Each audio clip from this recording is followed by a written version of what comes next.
Hello, everybody. Welcome back. We are back for this is like our fourth time attempting to record this.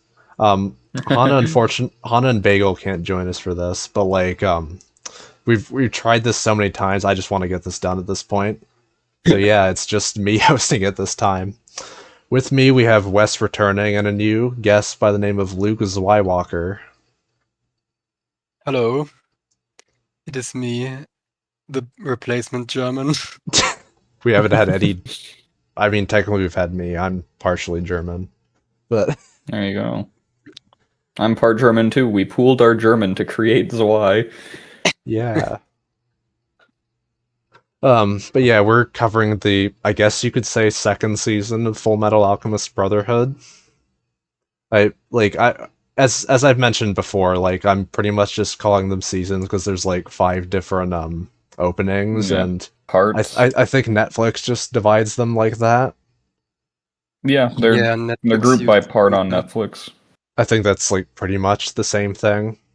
It's like it's a really long season. And it's a really fairly long show, and I don't like considering that just one season, so.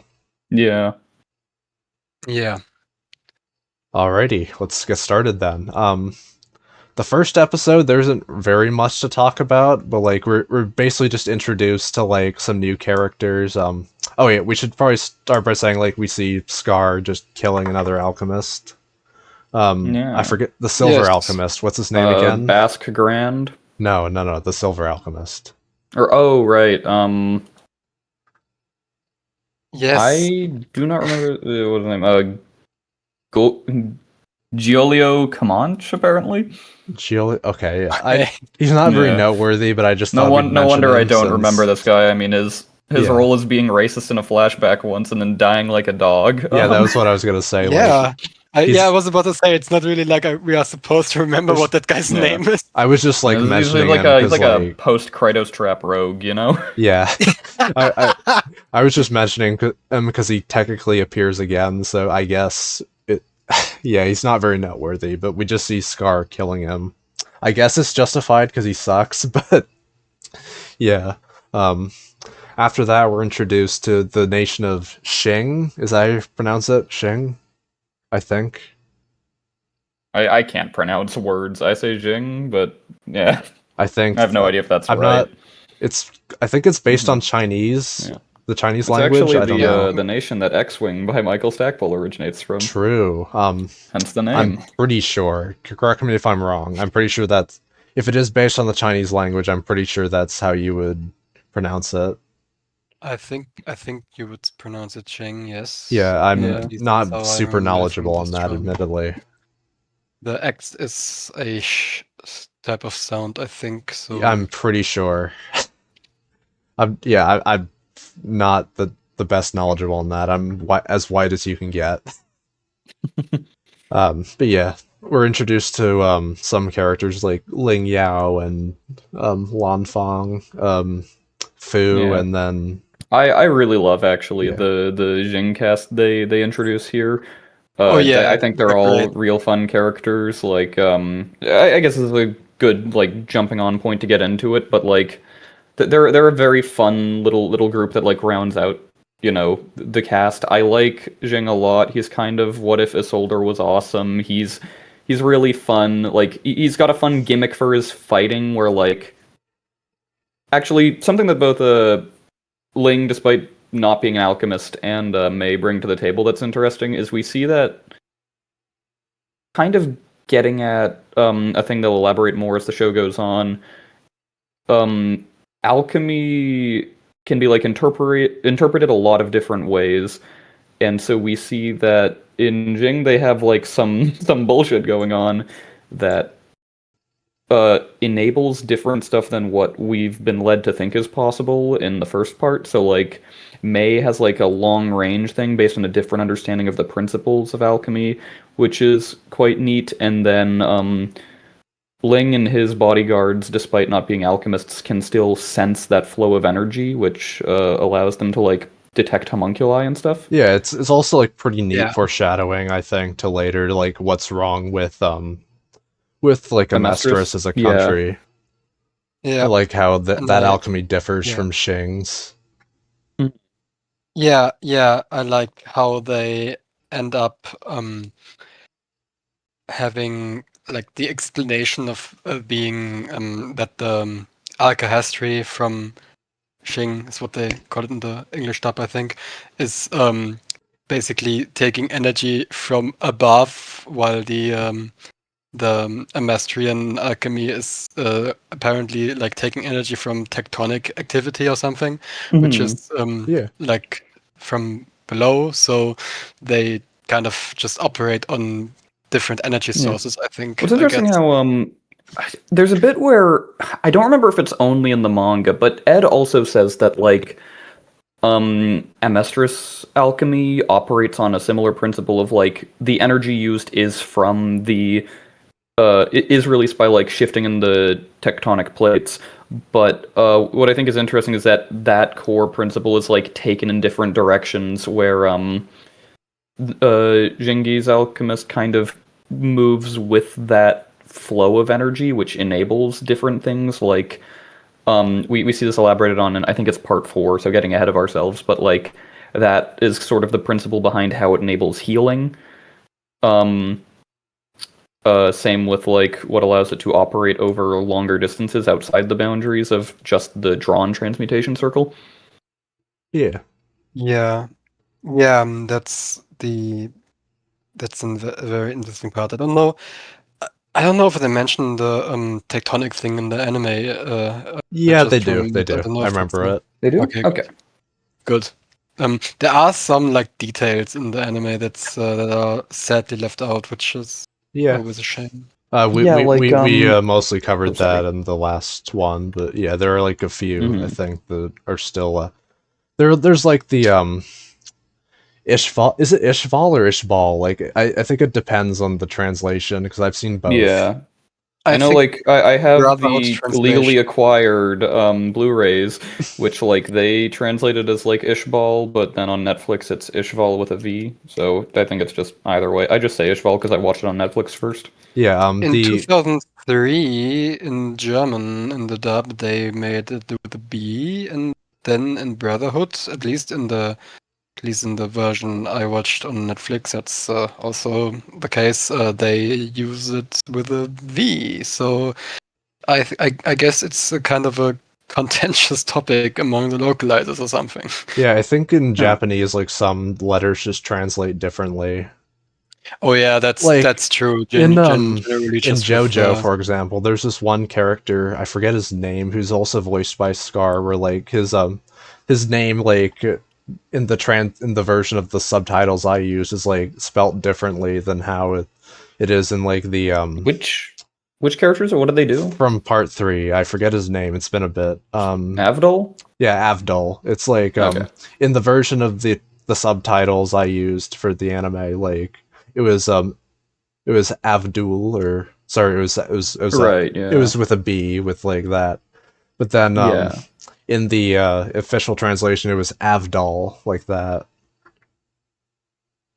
Yeah, that's just a thing in general with writing systems that aren't the that are completely different from ours. Yeah. Yeah, right.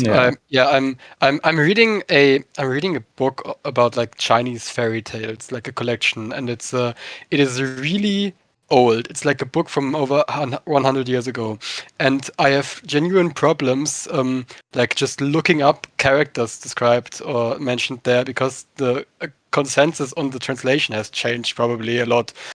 Like I have to just like describe them, because then I see, nowadays they just translate them differently. So it's a complicated topic. It is kind of like if you could only go off audiobooks for looking up character names. Yeah. Yes, that is kind of like that would be. Yeah. I think there's a certain example that you would bring up, Wes, with Zinj.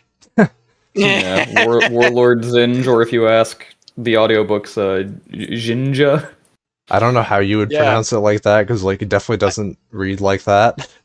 Yeah, that was great. I love. But it is really fun to say. So critical support. Yeah. Is there anything else to cover that first episode? Not really, unless I want to get really petty about a guy I spoke to like 6 months ago. You know what? Fuck it, go for it. Yeah, no, it was a funny take I saw on TikTok a while ago. There was like some guy saying that,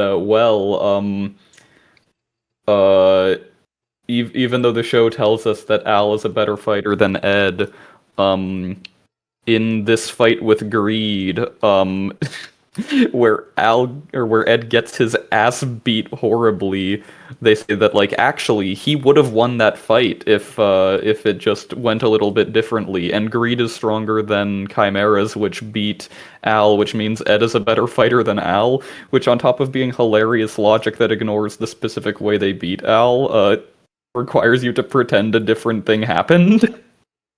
I don't actually remember what scene you're talking about with Al and the Chimeras. Was that?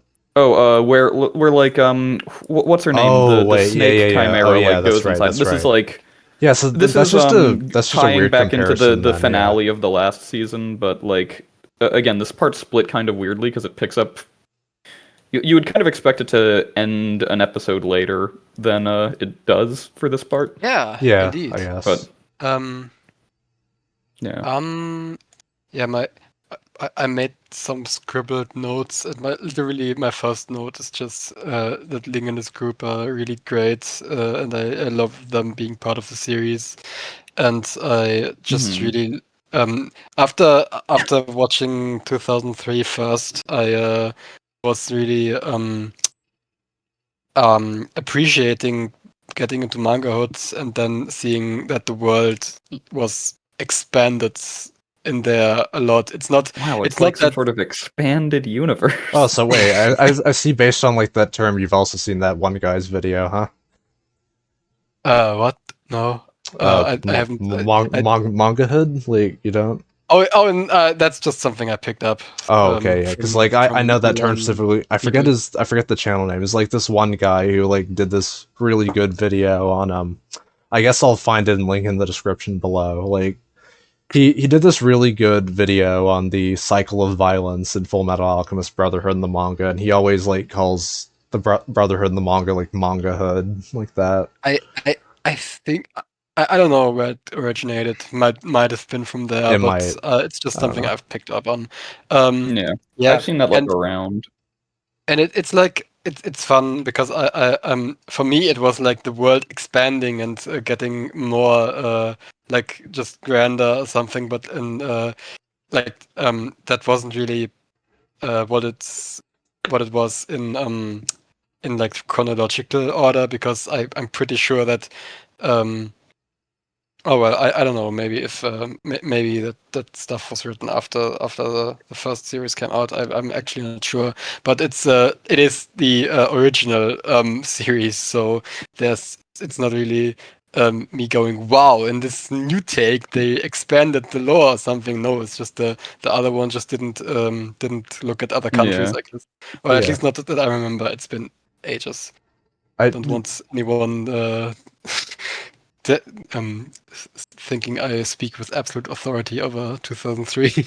I'm not super knowledgeable in 2003 yet either. Like, I might give it another go at some point. Like, I was kind of disappointed to learn, like, oh, they're not in that version, because like I really like all these characters. Yeah. I think that this version really gains a lot from Ling and his entourage. They are great characters. I think they are just good additions. It's kind of bizarre to imagine a version of it without them, considering how load bearing they are. I guess they are very important characters. I guess like the their equivalent in 03 would be the Tringham brothers, which they kind of exist in the manga continuity because of the light novel that the episode was based on. Right. Ah, okay. But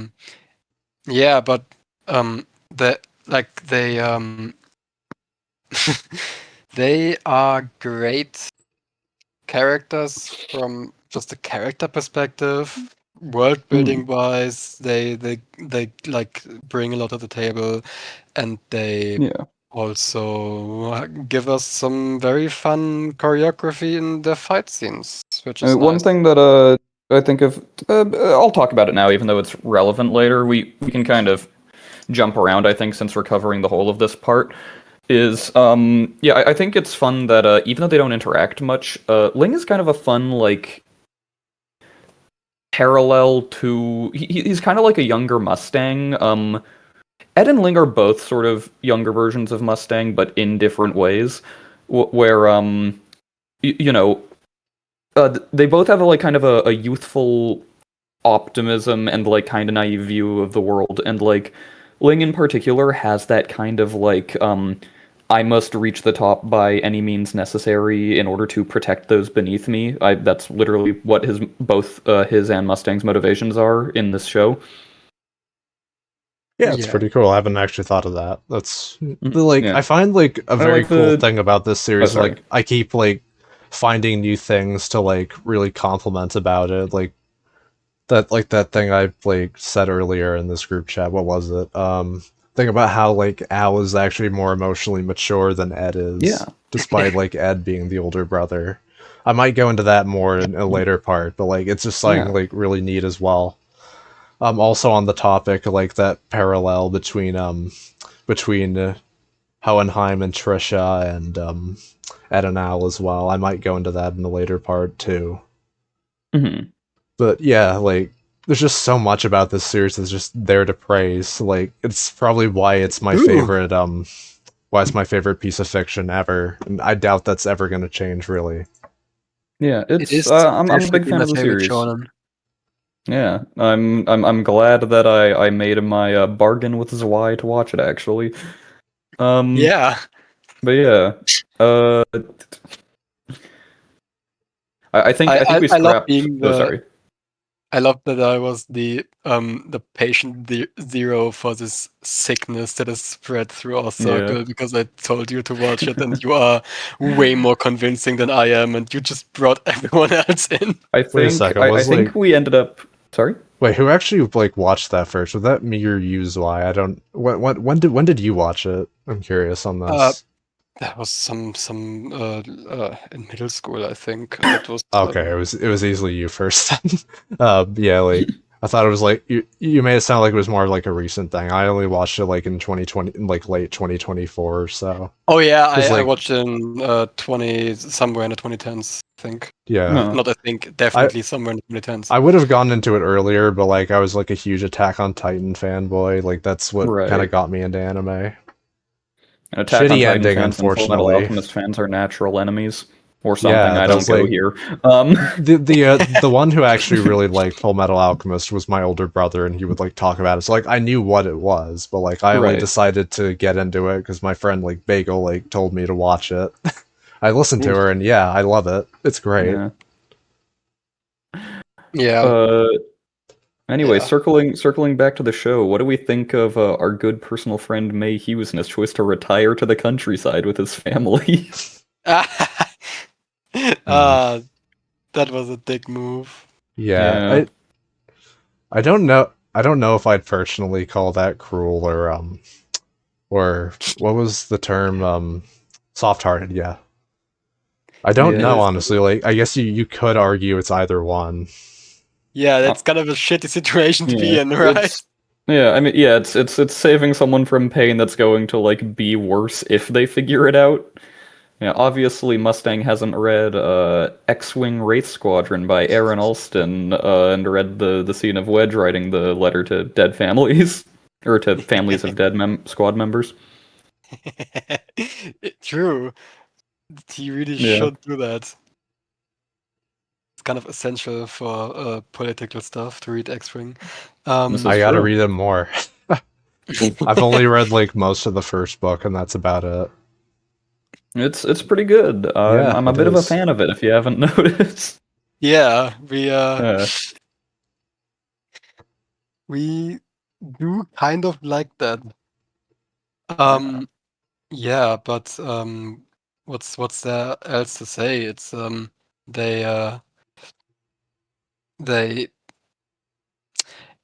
it's kind of like it's obviously not It's hard to say whether or not it's obviously the right or wrong choice, but from just, I guess, a psychological standpoint, it is probably better to get it over with and just I'd agree with have that, I them think. experience the pain rather than saving them now but having it crash down for them later.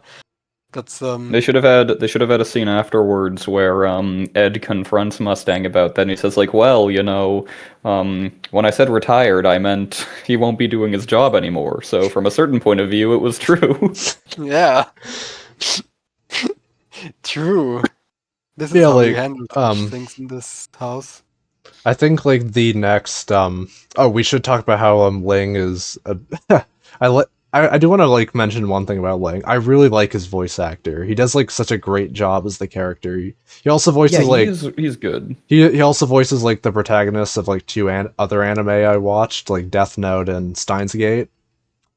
I'd recommend Steins Gate way more since that one's better because Death Note technically falls off in like the second half or True. yeah. I've Technically watched the Death last Note. third if you only watch the anime. But I've like watched Death Note before Fullmetal Alchemist, I've just remembered. Them. I think like I'm pretty sure the Death Note dub is more iconic though, so I don't know if you guys like watched the sub of that. I watched the dub and then I found out like, I've oh, only he watched the voiced Watched it dub in Light. version of German. Death Note. Of course you did. Because I wouldn't have been able to understand the English dub back then, I think. Yeah, that's fair. Much like how I wouldn't be able to understand the German dub back then, and I still can't. Yeah, I guess we should talk about the real. Fuck, I'm stuttering again. Got puncher of this episode. That one scene where Oh yeah, that's Ed Al and yeah. Winry find out and then talk to Hugh's wife about it. Oh yes, man, that's This is like heavy this is stuff. one of the I scenes that think like that's got me to have tears in my eyes while watching. that might have been the most effective emotional beat in the show for me. Of like Hughes' death in the funeral is already sad, but it's specifically like the bit of them leaving the like Ed blaming himself and her telling him not to and to like keep pursuing his goal, and then after they leave, him hearing her start to cry the second she thinks they're gone. That bit really hits. Yeah, that was just like that just like devastated me. Like, oh my god. I don't think it's like the most emotional I've gotten watching the show. I think that was like probably like, the scene where they reunite with Winry in the final episode, but Right. like that's probably number 2, I think.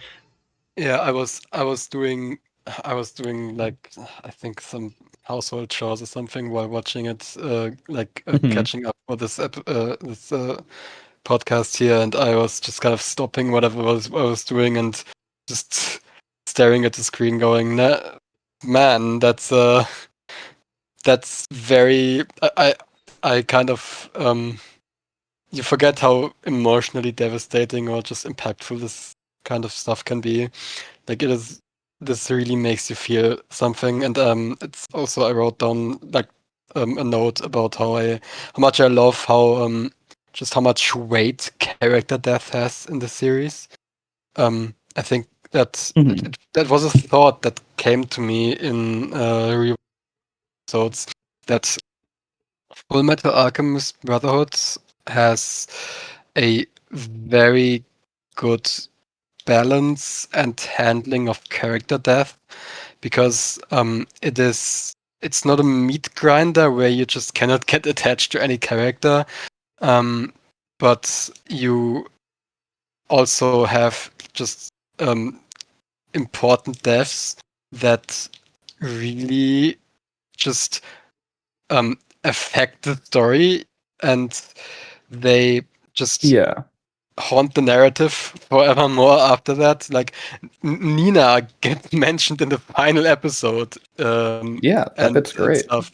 It's just like a red string. It just goes from their deaths to the end, and they always have to deal with that. These characters are hurt by these events, and you just can feel that important people are not there anymore, and It manages to walk a very narrow line of like having a decent amount of character deaths, but like not making it feel like it's just there to like inflate stakes. Like each of them have a distinct impact on the characters and the setting that like Nina's death is like what really starts challenging Ed's worldview even more so than like stuff we find out about him retroactively.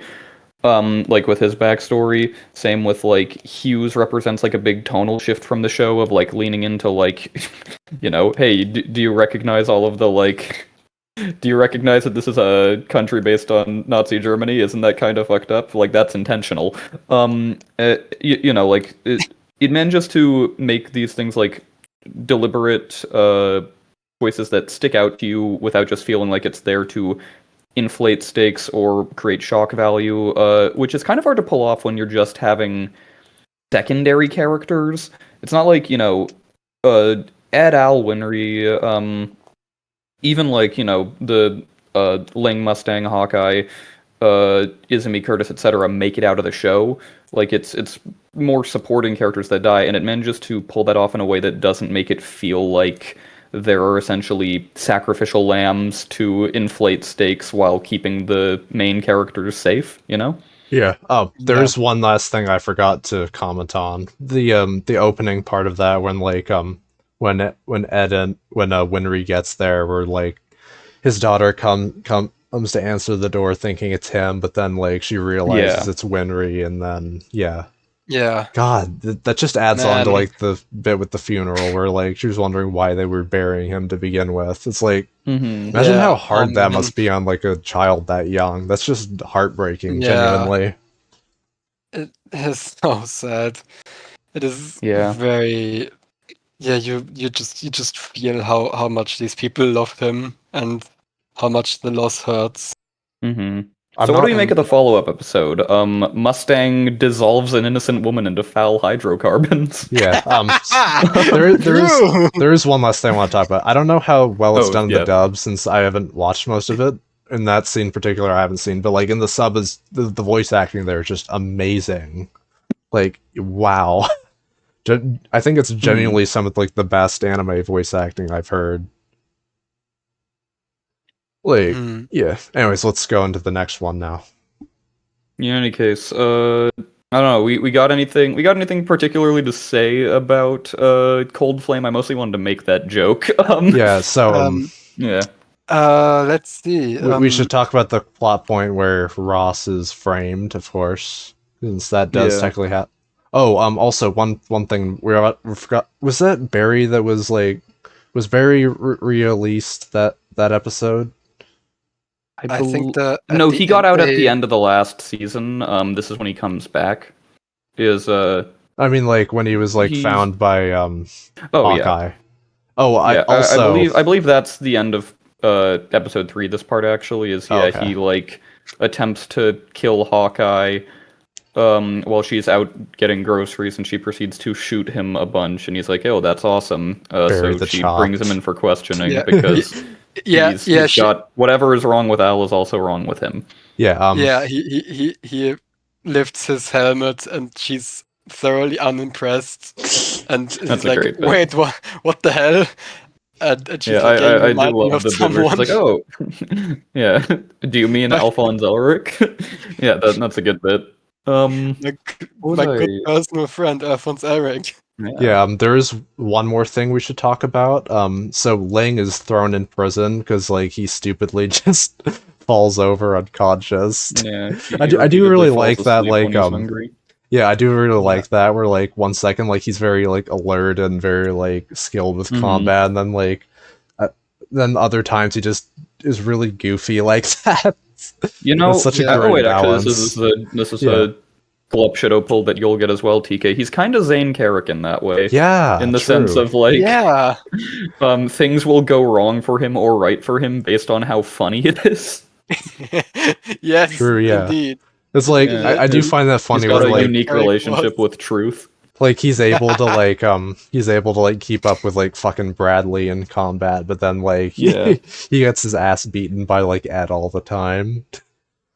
Oh, actually, yeah, I guess one last thing about Cold Flame that I think is real fun is we have this like interesting status quo that's kind of done away with at the end of this part, like permanently, which is Mustang's unit. They have their big plan, kill everyone in the military and ourselves, and they're kind of operating within the system to try and work their way up through the ranks to bring it down. And Cold Flame is like where we kind of see like at this point the homunculi are onto them and just don't really care. Like specifically, they describe framing Maria Ross as like throwing like a new toy to a dog to keep it occupied. Um, which it's a fun bit of showing like it's this interesting status quo of like Bradley pretending he doesn't know what Mustang is up to because he thinks that he's more useful as a dog of the military than like just killing him outright. And by the end of this season, we see him kind of reach the point of deciding, okay, the killing lust and capturing gluttony was a little much. I got to do something about this guy. Yeah. And I noted down that this show is very satisfying to rewatch, and I think it was during this episode specifically because you I guess when you first watch it, you do kind of have this this idea of holy shit, did he actually just do that? Because you think it would be just kind of like a fitting thing for him to do because he is very much consumed by his desire to avenge his friend, and the show does a good job at just throwing you enough hints to make you understand what's going on if you actually like pay attention, but if you don't just pay close attention and just kind of go with the flow of what the episode is showing you, then you are kind of getting horrified. Also, you just know, by the way, that with the reveal that he actually spared Lieutenant Ross, like a Mustang after saving a sympathetic member of the military and then getting to punch Ed in the face over it, he was like, holy shit, 2K. Yeah. Again, that's so funny. Isn't this kind of what you wanted, what's his name, fucking Jason Solo to do to Ben Skywalker? Yeah. Well, specifically, I want him to kill that kid to death so that Mara can be a character again, but that's a topic for another day.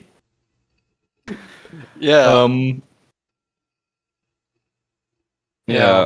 Speaking of characters that are better, better treated than post NJO Mara Jade, Izumi Curtis, who is basically just Dark Tide era Mara Jade from New Jedi Order. Right. That is true. Like kind of beat for beat. Yeah.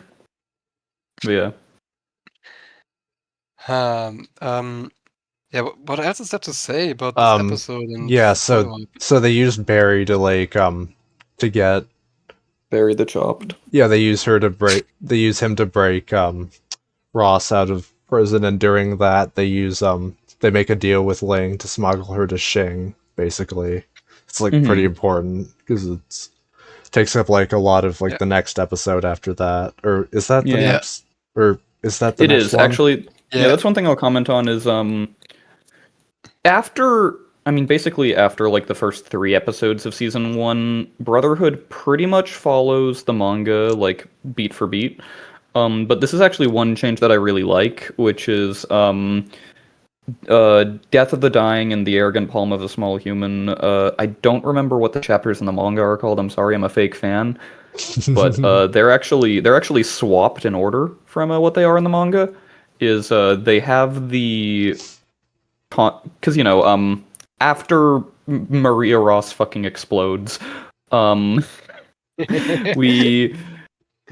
that, we see Ed and Al split off in different directions, which is Ed gets taken on an involuntary vacation with Major Armstrong, and Al gets stuck in a Mustang and Hawkeye subplot, and we have like the big confrontation with Lust that we'll talk about a bit later. And then after that, we get the reveal that Mustang actually spared Maria Ross, and I do actually like swapping it around this way, so we get to learn, oh yeah, this is what actually went on with Maria Ross as an immediate follow-up to it. So that like big heroic moment where Mustang defeats Lust and like they get their first big win against the homunculi lands a bit harder as a as a win rather than thinking like, damn, why did he kill that innocent like a chapter prior though? Yeah.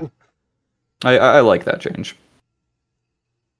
Yeah, that's yeah, definitely. I think that's a good Yeah. At least it's not a bad change. If it's one that I think, I mean, it works either way because they take place concurrently, but I do like this ordering of them better just to have, the intended emotion of the Lust fight hit properly, I think. yeah. Yeah, I see that, yes. Yeah. The what could we talk about next about this? Yeah.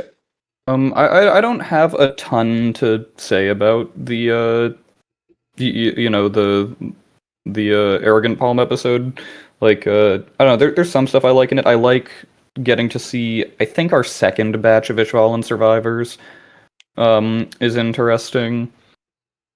Yes, as we like that's true. learn more, about that whole deal. But yeah, ultimately I don't personally have a ton to say about it. If you guys want to jump into something. We should talk about what happens during it. There's like a pretty big like plot twist revealed during it.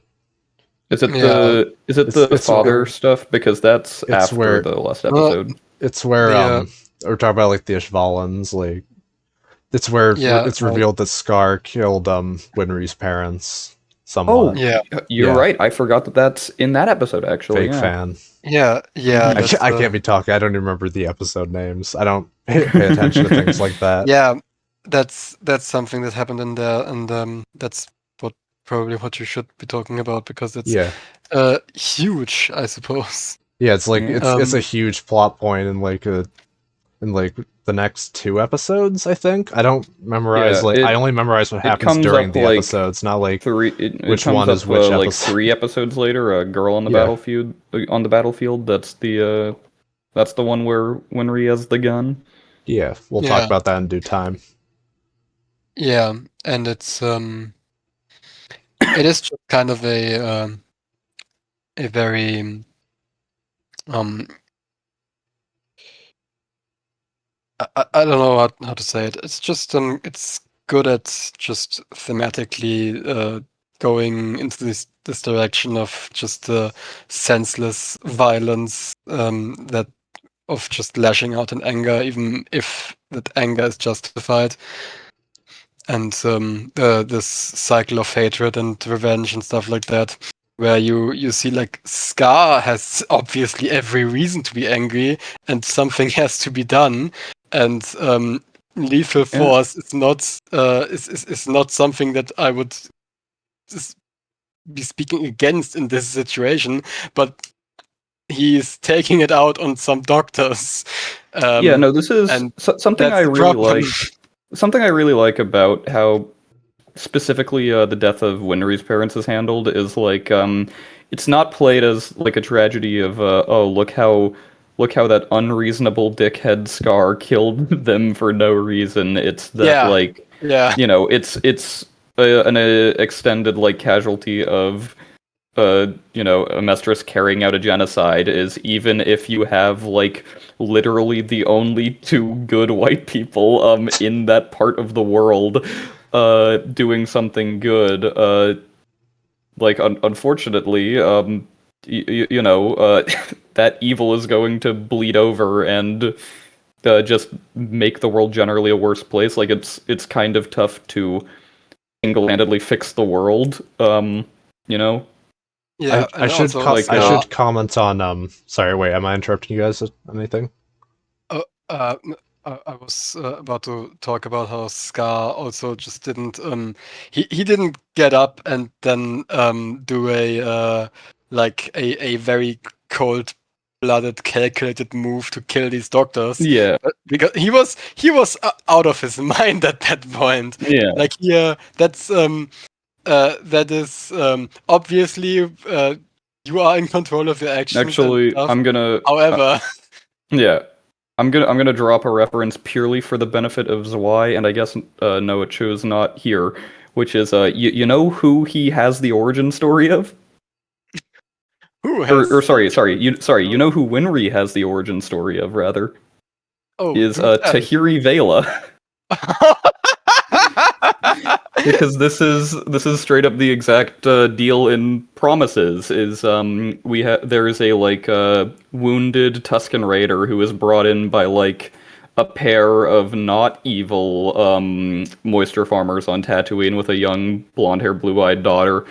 But unfortunately, the like centuries of evil, or I guess millennia of evil carried out by moisture farmers against Tusken Raiders cause like the guy's tribe to eventually find out, oh shit, he got dragged into like one of their dwellings, we gotta go free him, and they killed him in the process. And so it's not like oh wow, look how unreasonable the Tuskens are for doing this. How could they take the lives of these two innocent people? It's like, oh man, that's just another unfortunate byproduct of this like really shitty, exploitation that they've been carrying out on Tatooine for 4,000 years. I like that. That's it's better than I would expect from a book for 6-year-olds dealing with that topic. Yeah, talking about Junior Jedi Knights, not Fullmetal Alchemist. That's a book for 12-year-olds. There is one thing I do want to talk about with this scene. It's like how sorry. It's how the scene basically is framed, like how Scar views like at everyone with as a Mestrian with blue eyes while the Ishvalans are red. It's like it's very like cool because like red and blue are like always like in conflict with each other. A lot of the time they're seen that way. Like it shows how like discriminatory Scar is towards them. This is like an anime specific thing. Scar is like the Fullmetal Alchemist Nola Tarcona. It's a very cool like anime original thing because like obviously the manga can't do that because it's like in black and white. Yeah, I do like the kind of dulled out colors except for the red and blue and the Ishval flashbacks in the anime. Yeah, that as well. Yeah, again, the shot of the army. Just the blue eyes being accentuated, and it's I get what this is getting at. I am picking up what it is putting down. Yeah, they're Nazis. These two episodes have some really good uses of the medium, rather than just adapting the story for people too lazy to read. Actually, which is there's obviously a trade-off. For example, the big one that sticks out in my mind is during the Lust fight in the next episode, there is a phenomenal 3-page sequence in the Lust fight of when Hawkeye thinks Mustang is dead, of her firing everything she has at Lust in rage, and like you see her screaming and the sound effects of the gun firing are used as the border of the panels. It's awesome. And that's something that obviously you can't do in the anime, so that's kind of lame in comparison. But also you get this really cool stuff like, use of color that isn't present in the manga, where you have flashbacks are told in these more like dull, hazy shades, with the exception of the things that stick out in Scar's mind, like red and blue eyes, or like, this is a less interesting one, more hype moments and aura, but like, there's some really fun action stuff with Mustang in this show because you can portray flame moving in a way that you can't as a still image.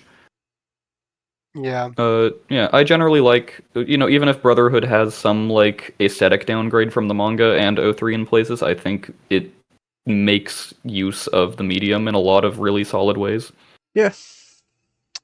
Yeah. Also, the I soundtrack. The really soundtrack is generally really good. Yeah, the Or at least I've soundtrack. heard. I don't listen to music. It's true. Yeah, I think the soundtrack is quite. I will say it's used. Some tracks are used a bit too much in the first season, I think. Yeah. Um, yeah, I think like both animes, from what I've heard, just have very good soundtracks. Like they're very different from each other as well. I'd recommend giving the O3 soundtrack a listen as well. It's very good.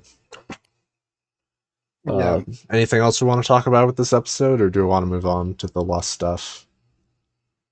I think I think the interesting stuff that we can talk about with this time period is coming up in a later episode. So let's just continue to the next one. I think. I hope we Alright didn't then. forget anything important. I don't think we did. I don't remember if we. No, I don't think we did. I If believe we do. besides, if it Or wasn't, we if did. if we didn't mention it, it probably wasn't important either. Yeah. Sorry, that's not the meme. And also If you because I've did, if you been forgot it, it probably isn't important. There we go. because I've been Not- completely disrespecting the structure of going episode by episode, I can just loop back to it later if I remember It's something. fine. We can go. Oh with yeah, it. definitely. Yeah. And I mean, yeah, right. If I don't remember something, how important can it be, really? True. This is great advice to live by. Yeah.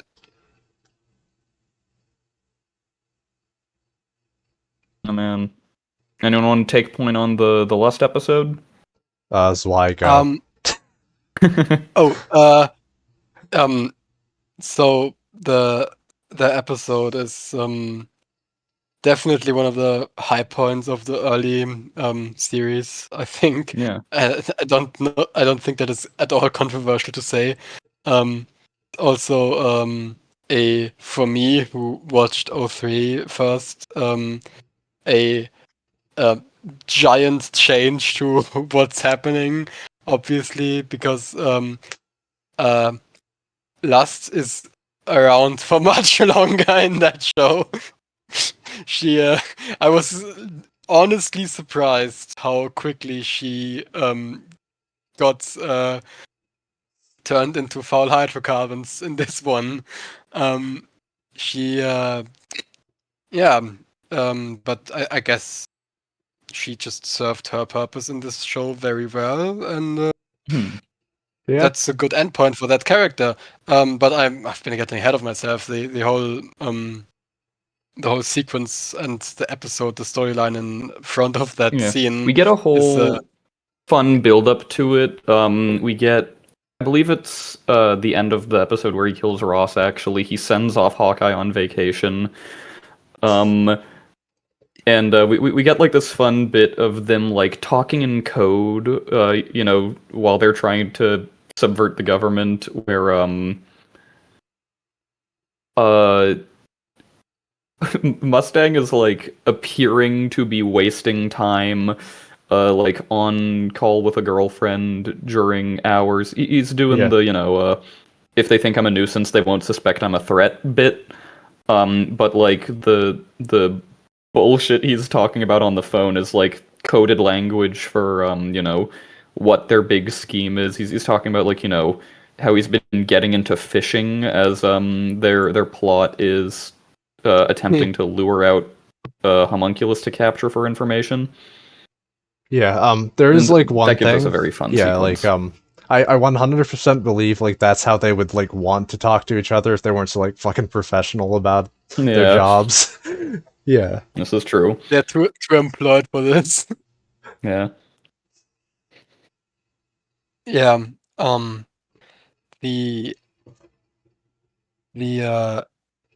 mean, from a metaphysical perspective, which is important, I guess, is the whole bit about Barry getting attacked by his own body. Oh, I forgot to mention that. Yeah, where they like shoved an animal soul into the empty soulless body of Barry the Chopper that they ripped the soul out of.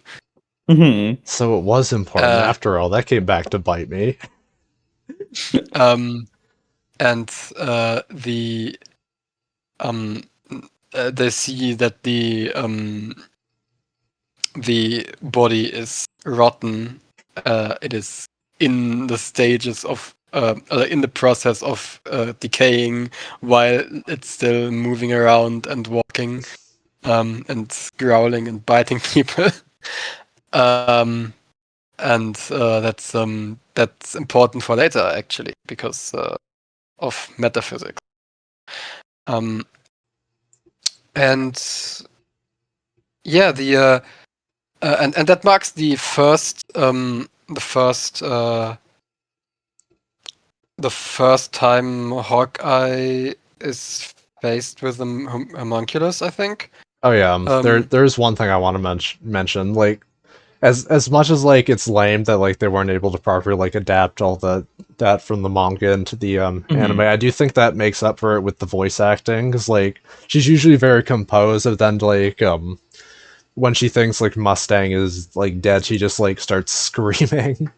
And that's, again, that's a very cool scene, and goes to show just how much she actually like, cares for Mustang as well.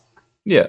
And again, talking about like differences in the medium, like even if you can't pull off that really cool paneling, like I think it makes up for it with stuff like, you know, voice performances and music and sound and stuff, you know? Yeah, it's that when they fight Gluttony first, and they blow him up, and they it is very very interesting where they first just realize there is something like that out there. Where when Al tells them about it, they're like, "That's that sounds scary." You mean There's he's also, still alive? Yeah. Also, that bit has like one of my favorite bits on like selling what their dynamic is, which is Mustang hears Hawkeye fighting Gluttony over the phone and immediately rushes to go aid her. And then, like, when he saves her life, she proceeds to yell at him for being an idiot for putting himself at risk despite the mission. And, like, you know, you completely disregarded the cover we spent time building up. And then afterwards, as they're, like, walking down the stairs, there's, like, a bit where after they've calmed down for a second, he says, like, "Hey, I am glad you're all right, though." And she says, "Yeah, sorry for worrying you." Like, I think that's a really good beat. Yes, it is. That is very good. Such a great dynamic. They are such well-rounded characters. It's so fun to watch them.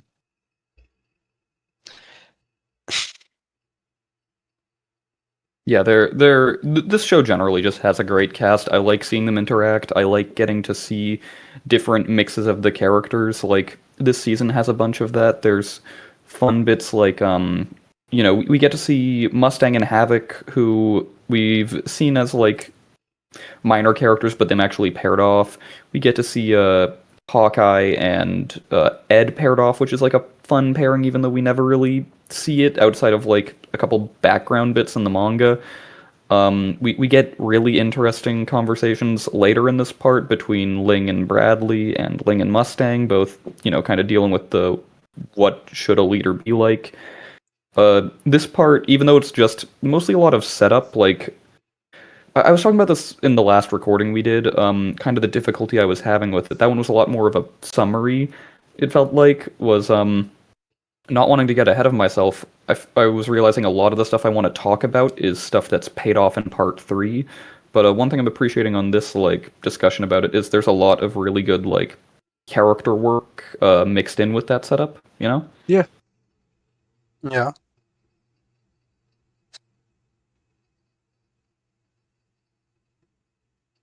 Is there anything else we want to talk about this episode? Or is Not that really. Just really solid hype moments and aura, basically. Yeah. Yeah, I love it when they do stuff like the when everything's wet and we get the subversion of the joke with Mustang where he says, "Yes, it's so much water I can just like turn it into oxygen and hydrogen. I can just blow this whole room the fuck up." Yeah. And it's also like just the characters acting in such like I love it when they are competent, and it's just still really hard for them despite that, because of the sheer like scale of the adversity they face. Like, it is such a good idea to just rip out the Philosopher's Stone out of her chest and just say, yeah, and I can use this to heal him now. Oh yeah, that's important, I guess. They Havoc's injury. Oh yeah, he's out of the show pretty much from this point on. Mostly, yeah. Yeah. At least for a long while. Yeah. And, until like the final season. Yeah. And even then, it's only like 2 scenes. Yeah. Yeah. I guess no. There's one bit of them in the hospital bed, but I think that's in this season. Yeah. The stuff in the about him in the hospital is that's all in this season. So it's kind of a big deal in the next episode, I think. Yeah. It is kind of fun to know that Bradley was right there. I was gonna say that was my last note on it. It is really fun that Bradley sees that whole thing goes down and goes like, you know what, that was some pretty good aura farming, and lets them have the win. Yeah, that's cool. I like that. Yeah, it's also just I guess good. Well, I do wonder what's going on in his mind right at that point. Yeah. We get a bit of insight later, like in the last season, which is like, it kind of seems like he's just really bored of the generic gray fascism and the evil wizard fascism. So he's like he's enjoying the bullshit that the main cast has going on. Yeah, he is saying something about this in the season, I think. It's the conversation he has later. Which is right. It is kind of interesting to see that he did not step in. He didn't care enough and was able to just put I guess put the mission and the like the he sacrifice was respecting stuff. the 1v1. Yeah. And also it's also a good there's a good Al moment, I think, in this episode. Was it a scene with Winry, or was it the one with Hawkeye? Well, there's several good Al moments, I guess. Yeah, because Al's like the best character in the show. Yeah, Al's just the determination to, like, I don't want to see people die around me, not if I can help it. I am a child, by the way. It is, you tend to forget that because he's very tall and a suit of armor, but this is a child. It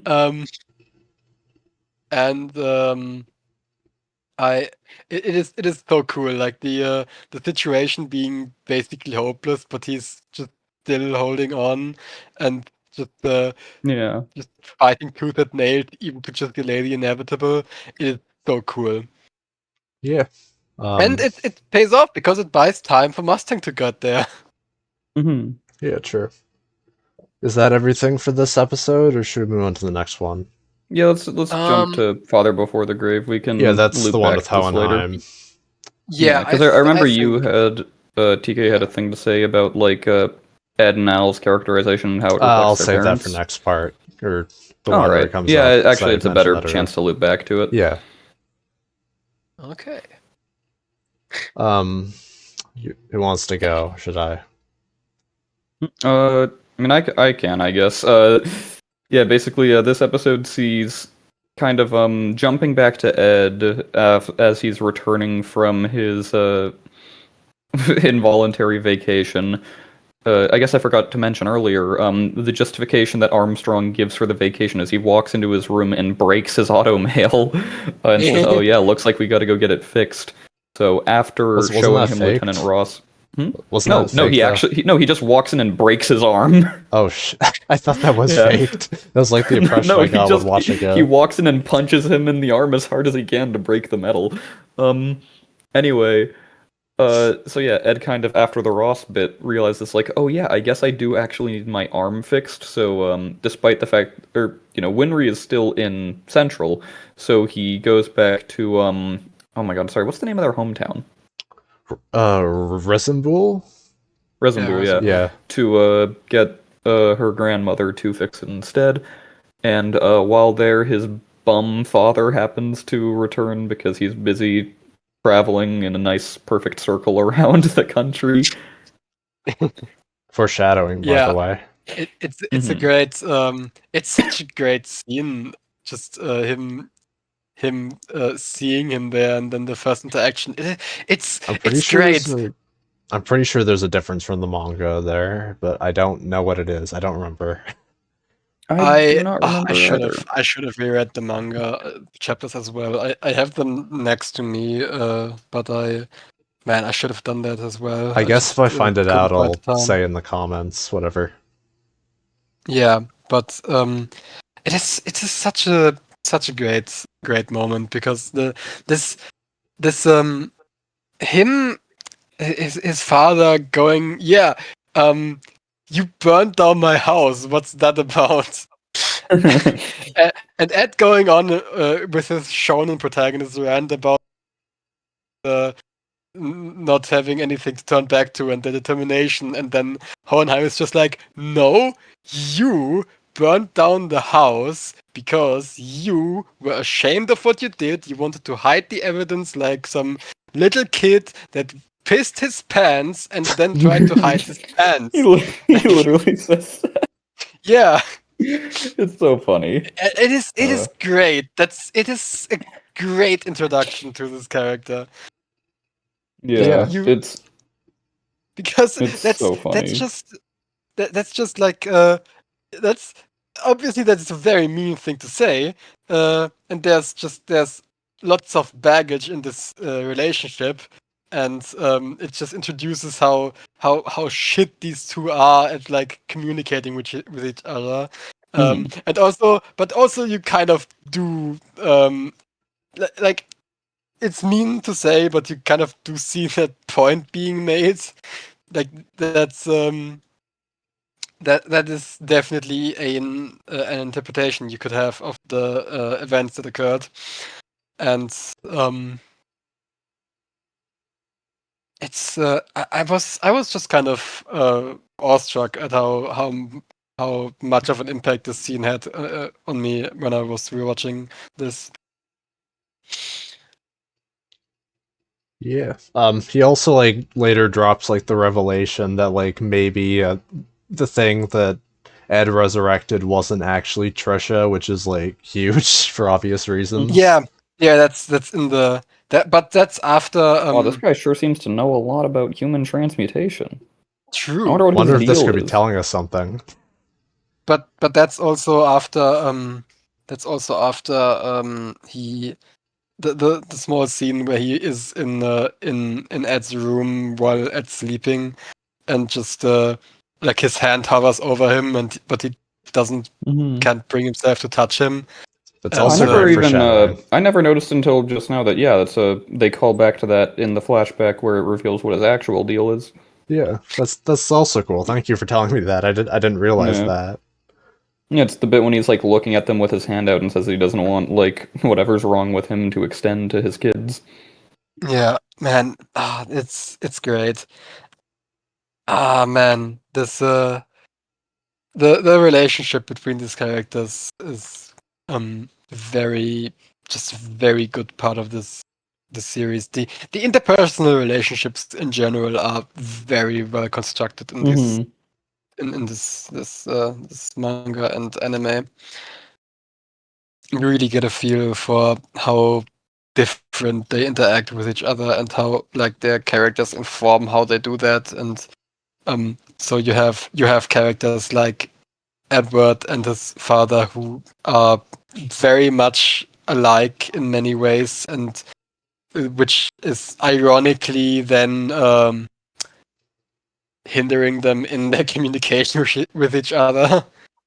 But that's something that just often happens between like father and son, and just or parents and children in general, not to like make this narrower than it needs to be. It's just a fact that this is sometimes what's. What if your kid has bad vibes and you should like send him to truth? Yeah, what if? Oh man, but yeah, then his Van Hohenheim scene of him just asking, like was that? Are you sure that was Trisha? Just like the eye color, the hair color, whatever, and Ed being in the other room overhearing that, and that's huge. Also Wait, huge metaphysics stuff. I think that's actually pretty good foreshadowing as to Hohenheim's true origin right there, because like their eye color and their hair color are unique, if you recall. They're all golden. Plus, like his name as well is very like different from what the other character names are like. Yeah, his name is Van, and that type of vehicle doesn't even exist yet. Shouldn't it be Caravan back then? I hope that thing that for. fell in the background didn't pick up into my microphone. Whatever. Who cares if it did? Yeah. Van is short for caravan, and Ed's pretty short for a guy his age. And Al is short. Al is short for alchemy. Yeah, that's why they call him the Fullmetal Alchemist. Chemist is Emestrian for brother, actually, because he's Al's brother. Yeah. I guess the logical next step would be: is there a scene between that and them digging up the product, or there's like does the one anything where like important between that? Winry's grandma. I don't remember her name. I feel like such a fake. Oh, I don't know. yes. There were like she warns them to Pinako. not dig it up in the rain because his joints will get all what was it, creaky? I don't remember that exactly. But also Hohenheim fucks off again and does some ominous warning shit at the end. He takes off the he takes with him the one of the photos from the pinboard, where the only one where all of the the whole family is on the photo. And then before he goes, he turns to Pinako and says, "Leave the country." Yeah, I also like how they hide his face in that family photo whenever we see it, because the initial assumption is, well, because he's a deadbeat who walked out on them, so they cover it up. But it also conceals, you see that he's crying in the photo when it's revealed. Yeah, and also I guess because like he looks identical to father as well. Yeah. No, of course he is the father. Yeah. I remember one of the dumbest. I have no idea why. Like, there's literally no justification for this, but for some reason there was like a 2-episode stretch where I was wondering, because at the end of this part, when he shuts off the alchemy across Amestris and we see Hohenheim react to it to show there's 2 Hohenheims, for some reason, or like an episode or 2 afterwards, I had in my head of like, what if there's a third? And there is literally no justification for that at all. But for some reason I was thinking about like, where's Thraken Sal Hohenheim,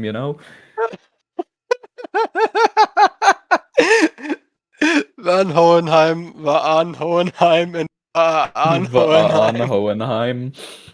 Oh my god. I feel so uncultured right now. This is embarrassing for me. What if they're the third? Yeah, what if... Yeah. What if the world was made of pudding? Yeah. What if a die were a wish, the mauler would all be choked, I guess, you know? What if we made another one? That's that's what Tom Waits and Camp Kennedy were asking themselves. It's like, man, I can't believe they were allowed to make a first one. Fullmetal Alchemist, the Light and Darkness War.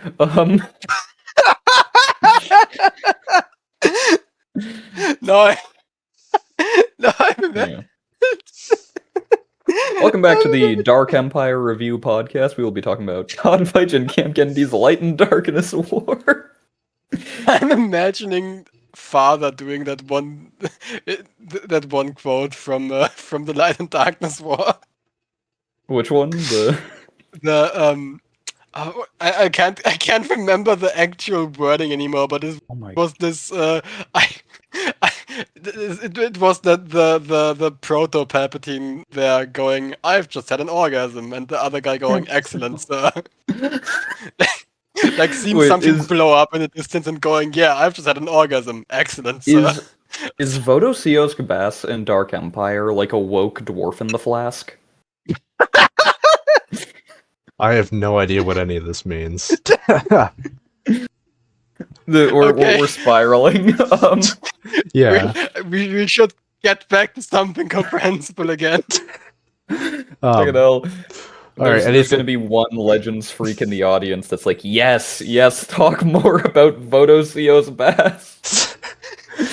We love Exarchun's Bugmaster, who wielded a stick.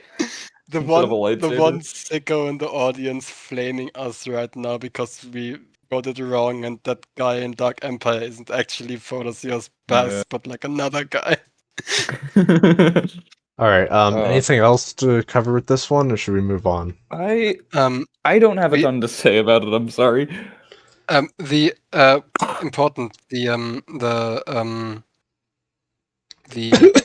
sorry. The digging up scene is important, very much. Yeah. Yeah, that as well. Yeah.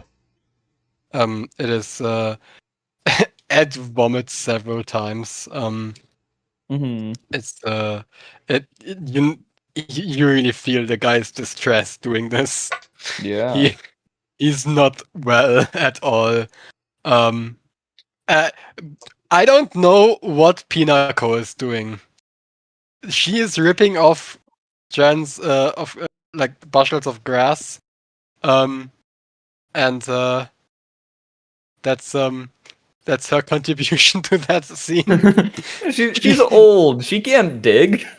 Yeah, but I don't know what she's doing. She's like 65, and back then that's like 120. I thought she was like way older than that. I don't know how old she is. I thought she was like 80. Know how old she is. I mean, she is a great grandmother now, so like I imagine. Yeah, but okay, yeah, she's very old. I get that. So I would she's get also like 400 years old. She looks not a philosopher's stone, just stubbornness. I just kind of I would get it if she didn't do anything, or just like I don't know, but it is just funny to see her just plucking grass every time it cuts to her. Like, I have no idea how that's supposed to help. What are you even doing? What is that even? But she's providing moral support of, standing there going, yeah, dig harder. You know what? This actually speaks to my experiences as a ruraloid of sometimes you have a parent or grandparent that they assign you a job, and that job is dig a hole, and their contribution is they sit there and go, nah, another foot deeper, another foot wider, and you're just like, okay, cool. You know what would help this a lot is a second shovel. I don't mean to like be a bit of a killjoy here. We are like an hour and 10 minutes in, around there. We should. I don't think we're even halfway through yet. Yeah, right. We should continue. Yeah, I don't want to cut all the humor Yeah, no, like at all, the because like I bits. intentionally added you guys here for that. So, no, it's yeah, okay, like but let's important thing to talk about. yeah. They dig up Trisha, what they thought was Trisha, but when Ed washes the hair that's still there, I have no idea if that's feasible. He reveals that it's black hair, and his mother did not have black hair. She had a like hazel color, and then they are doing like forensics and looking at all the bones, and they are a mismatch. Pinako's pretty sure that the I forgot the English word. The The hair's like the wrong color, I think it was. no, the bone, the hip bones. The Yeah, the hippocampus, is that it? pelvis, the Pelvis or pelvis. something. Yeah. She is. Why did I She think it was says the hippocampus? I don't know.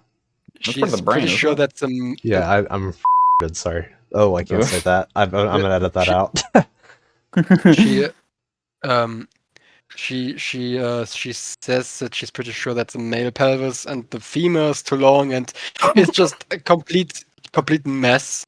And the point is that was not Trisha's body at all. They did not make Trisha again, and Yeah. Yeah, you weren't Ed's trying resurrection, you were making a bad homunculus. yeah, basically that's Yeah. basically the idea. And then Ed has a little hysteric. He is laughing, and he then says, "Yep, Ed, no, L can get back to normal." That's and what that actually means is revealed later, because they talk about like the implications of that and what that actually means in the later episode. Um, and that's that scene. Anything important to say about this? We should mention that he calls like Izumi Curtis about this. Yeah. Hmm. He is calling her and then asking her if she is sure that this was her baby, and he explains the idea like, does it actually match what your baby would have been like? And yeah, he informs her of Yeah. that as well. I also really like the bit that like after learning that they're not, their reaction isn't, oh, I like truthed myself for nothing. Their reaction is that like there's kind of a weight lifted off of them, knowing that it's not that they fucked up, it's that what they were trying was impossible. Yeah, I'll loop back to that in a later part because that kind of ties into my take on what makes a sacrifice worthy. But I think that's like an interesting bit that pays off later in some neat ways. yeah, yeah. It's great because they were like, yeah, we didn't mess up. It's we couldn't have succeeded. And then the great thing about that is also that they didn't get their mom back for a moment and had her die again over their Yeah, own fault. Like yeah, yeah. they didn't Really, kill really, their own mother. that moment's kind of a win because they actually beat the first homunculus there. But yeah, And later is also an interesting part about the fact that that that L was in that creature for a second, basically, like for the whole time of its sapience. Basically, he was in that thing, and he was like mhm. the soul animating it until it rejected him and just fell into just dead body parts again. And I like a lot of the metaphysics stuff that's revealed in these episodes here. That's a really fun mechanics that they have there.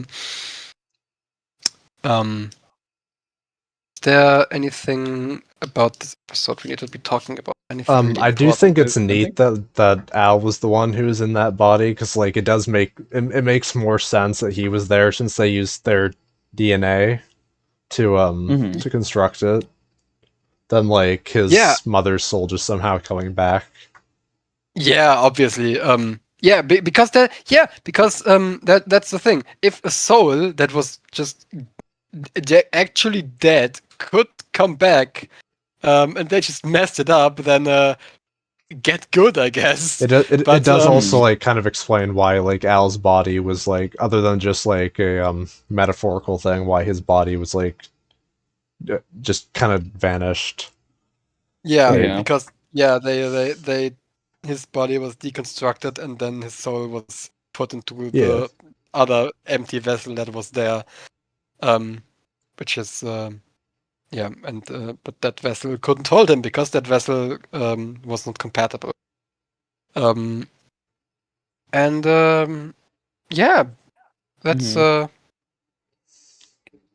I think the wider implications of that come. Do they come in the next episode already, or is that? It's a bit later, I believe. Okay. I was gonna say, I think we can talk about the next 3 episodes kind of as a block, because it's sort of one big set piece about capturing a homunculus, right? Yeah. Which is okay. Yeah. So we get this delightfully wraith-brained scheme to capture a homunculus, which is like. There is one thing we forgot. There's one thing we forgot. There's like a scene at the end of the episode where like Ed like kind of like tells Al that like he's 100% certain that they can get his body back, and then they have like a new resolve as well. Right. Al says that there's like a weight lifted off his shoulder because he felt guilty about supposedly killing. I guess we did kind of talk about this. Yeah, I spoke about that part. Yeah, not we did. So much that's. Although we didn't talk about like we didn't talk about the worry that they killed them part. I don't think. Yeah.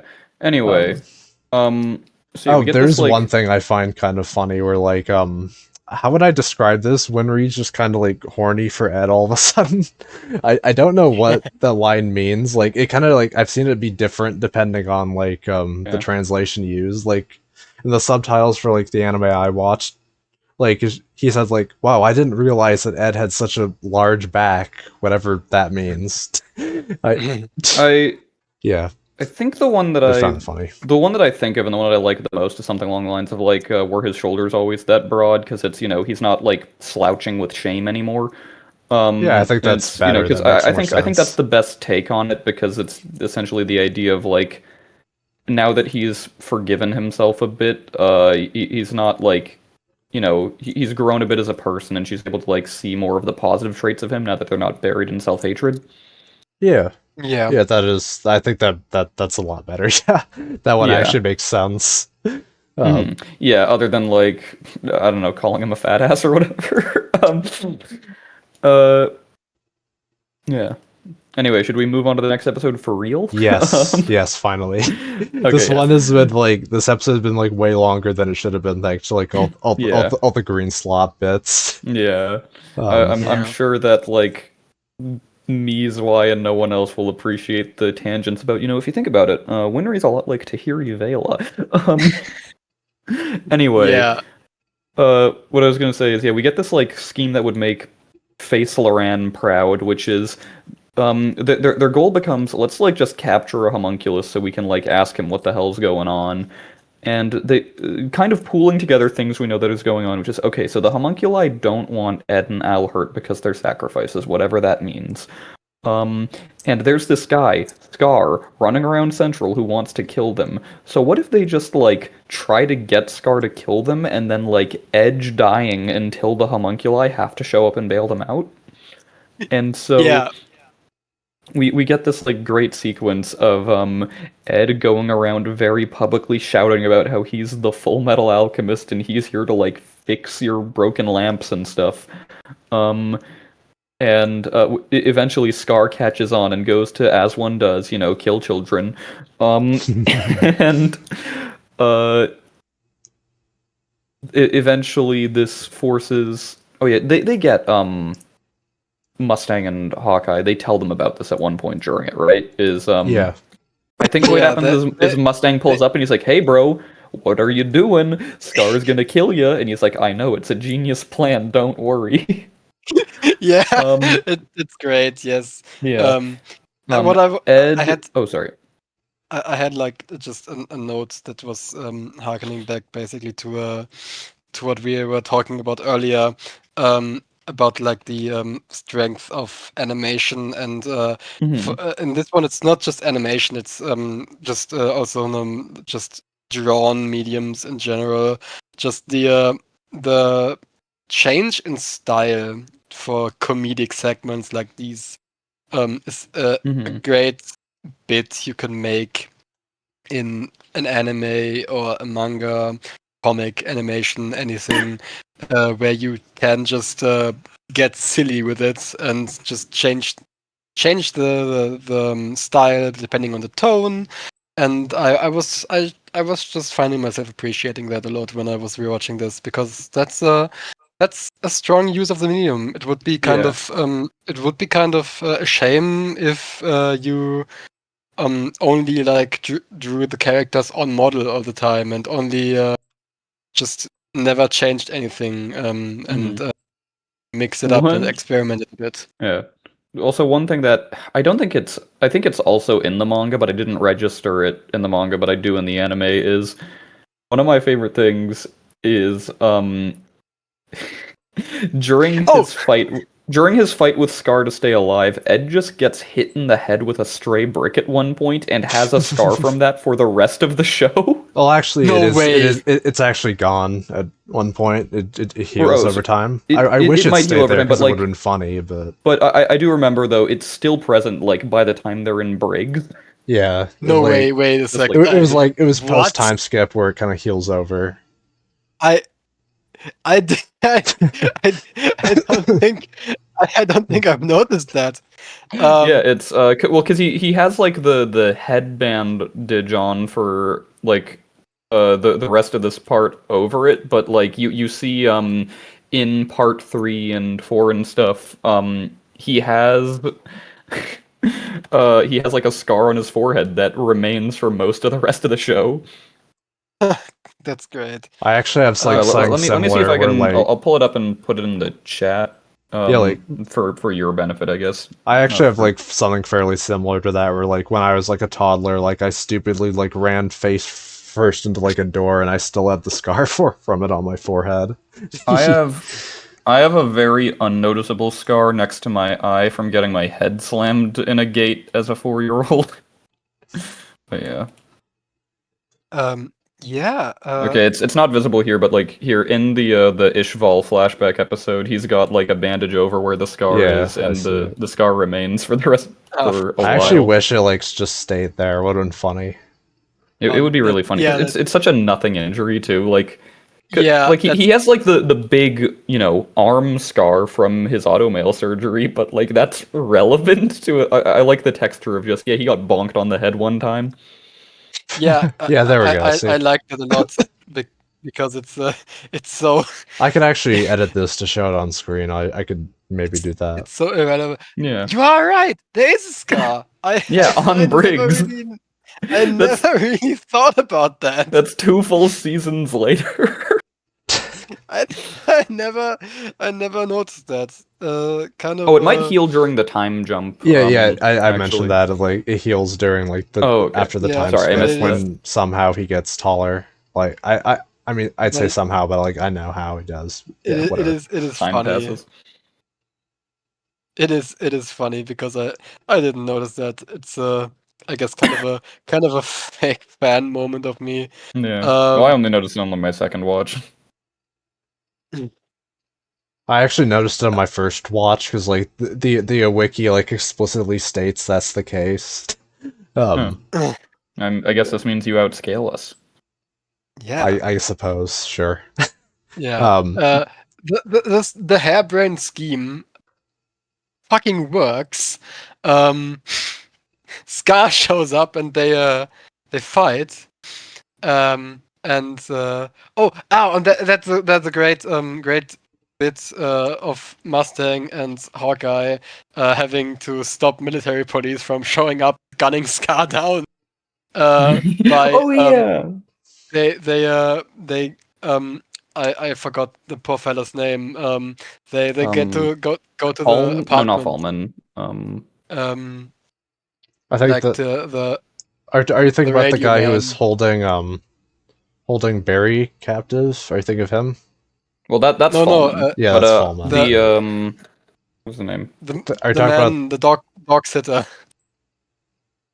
radio person. Yeah, I don't remember his it's name. I don't know if he even has one. He has Uh, one. He definitely has one. he I've does. just forgot it because I'm a Fury, fake. Sergeant Fury. Yeah, that oh, one. him. Okay, They yeah. go Yeah. to his apartment where he has his radio signal stuff set up. And they then just go into the into the voice comm chatter basically and just report Scar being everywhere and just have sightings of him everywhere, and Mustang is having so much fun and nobody can make anything like any sense of it, and so that's how they keep the military off their back Yeah, mostly. it's And the great. ones that do show up, the few of them, they always say, "Don't shoot, you might hit one of them." Yeah. One of the brothers in that case, not you might hit Scar, the guy you're trying to shoot. They're in on it. They're like, well, don't shoot him. We need him to catch a homunculus.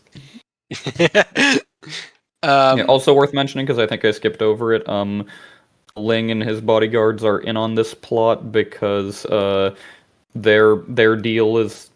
Did we not mention what their deal is? It's that We he did wants not to mention what their discover deal the is. secret. He wants to discover the secret to immortality, the Yeah, yeah. Philosopher's Stone, and Fuck, he now Yeah. knows like, oh, there's a Philosopher's Stone in the homunculus. Can we have them after you're done? Yeah. Yeah. Can Either we, was something we for forgot. a minute, can we talk about the motivation? Because it's never really made that much sense to me, but I think I've been kind of accepting it at this point. The idea of Xing having like an emperor and a bunch of clans and 50, I think it was, and they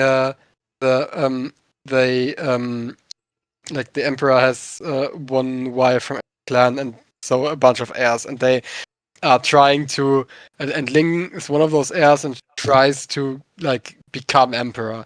And the emperor is currently sick and dying or something. And so now to get in his good graces, Ling wants a philosopher's stone, to get like the secret of immortality. But he To can get, become woke emperor. yeah, so he can become woke emperor. True.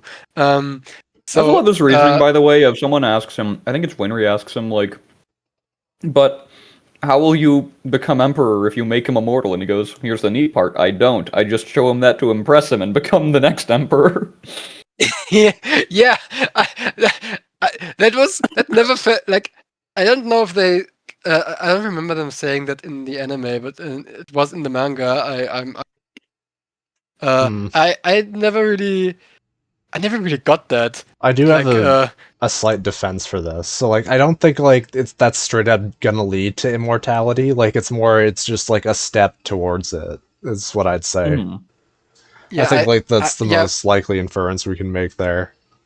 yeah. So like yeah. Yeah, my idea was when I was thinking about it is maybe it's just like about healing him and like healing his sickness, and so that's like I guess or extending his life or something, or maybe it's about like maybe the Emperor is just gonna like become immortal and say, yeah, okay, now I'm tired. Bye.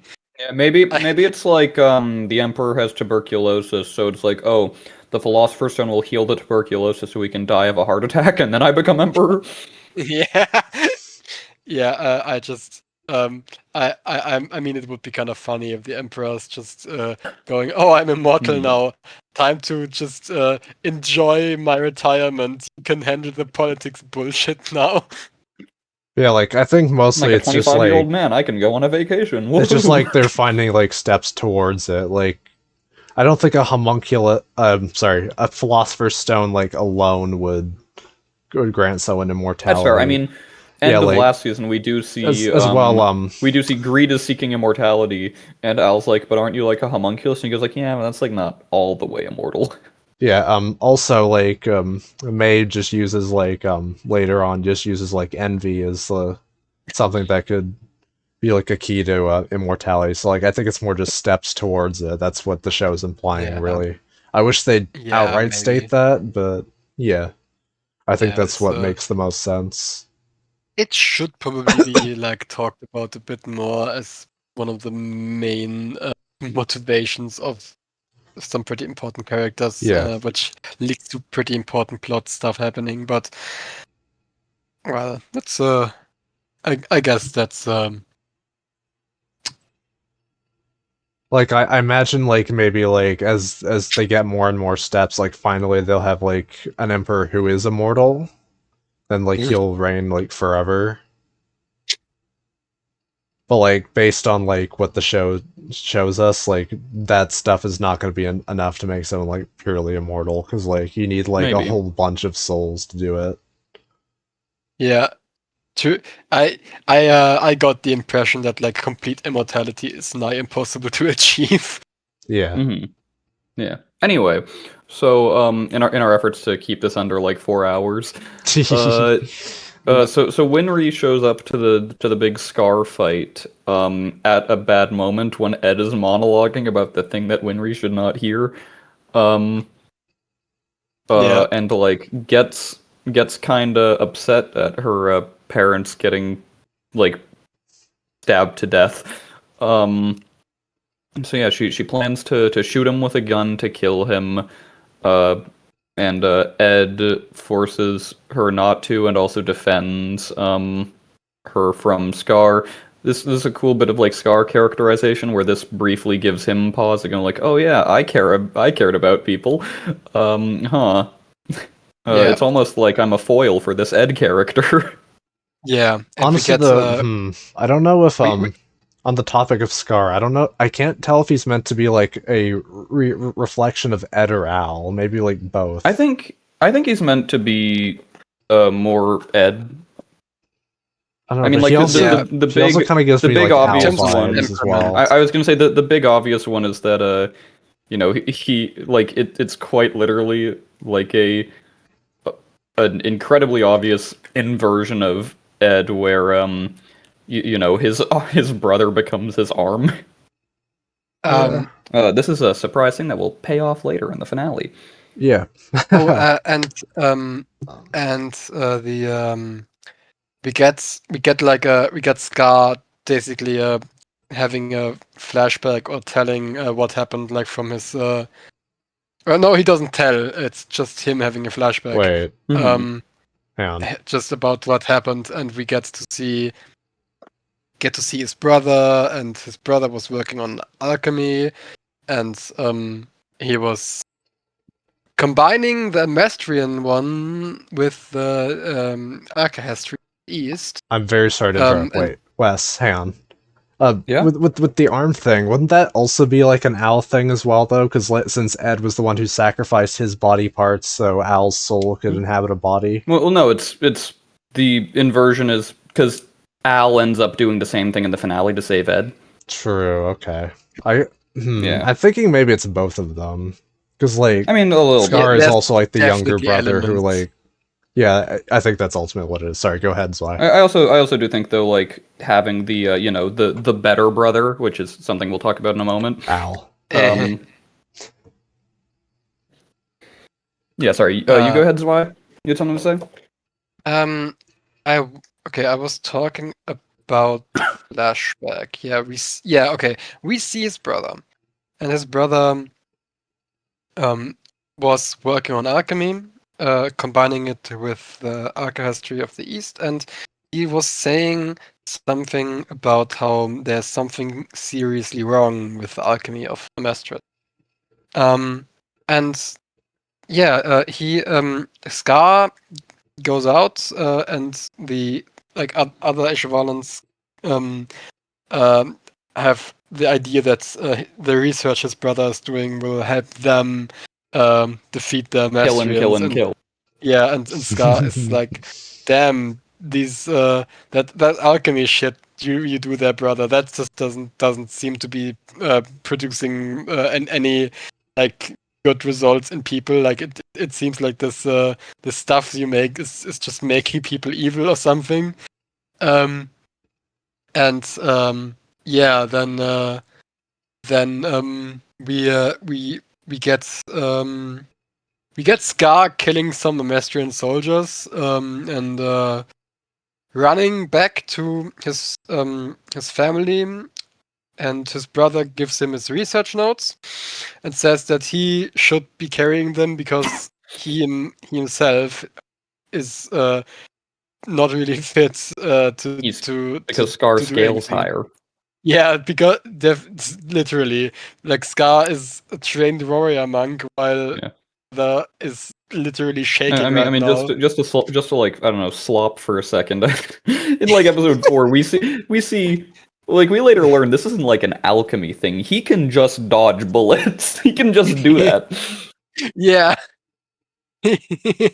That's not like Ishval in alchemy. He can just move like that. Well, like it is implied like he has like martial arts training, so like it would make sense that he's faster like that. Directly stated. But I'm saying, you know, like I took jujitsu in grade school. I can't dodge Hawkeye's shots. Yeah. Yeah. I mean, have you tried trying harder? Because maybe I just need to believe in myself. Yeah, Scar has achieved such power, and but this moving family get together is rudely interrupted by resident fucking guy psychopath who needs to die. Solve J. Kimley. Who decides to he doesn't like them being there, and so he removes them with explosions. And his brother then steps in front of him to protect him and does some alchemy shenanigans to soften the blow. And Scar gets his arm blown off and is bleeding out on the floor. His brother is going to him and does not really see another way to save him, so he decides to sacrifice himself and basically alchemically graft his own arm in place of where Scar's arm used to be, and heal his wounds that way. Scar then wakes up in a hospital in a field hospital where he is still delirious and seeing just like people around him, and then he raises his arm that was blown off before and sees the tattoos and is like, ah, yes, my brother. Good to see you here. And then he has a realization that no, actually, that is his arm right now. And this, understandably, makes him lose his mind a bit. And then we obviously get the moment where he sees the blonde, blue-eyed guys and his mind is just the only thing he can think about is revenge and killing Amastrians, and he does not give a shit at this point who that is. He just sees, yeah, that's the enemy. I am. He's probably like the least stable he has ever been in his life and will ever be again. And so that's how he grabbed the scalpel and killed them. And that's the story that we get told in that moment. And that's brutal stuff. Like, very much horrifying from start to end, kind of. Yeah. After that, yeah, I do want to like comment on the voice acting for Winry during that whole thing. It's just absolutely incredible. Yes. Yes. I guess it applies to both man. the dub and the sub in this case. Yeah, it's great. This scene is great. The episode is great. It's like Winry's. I love like Winry demanding he give her parents back. Yeah.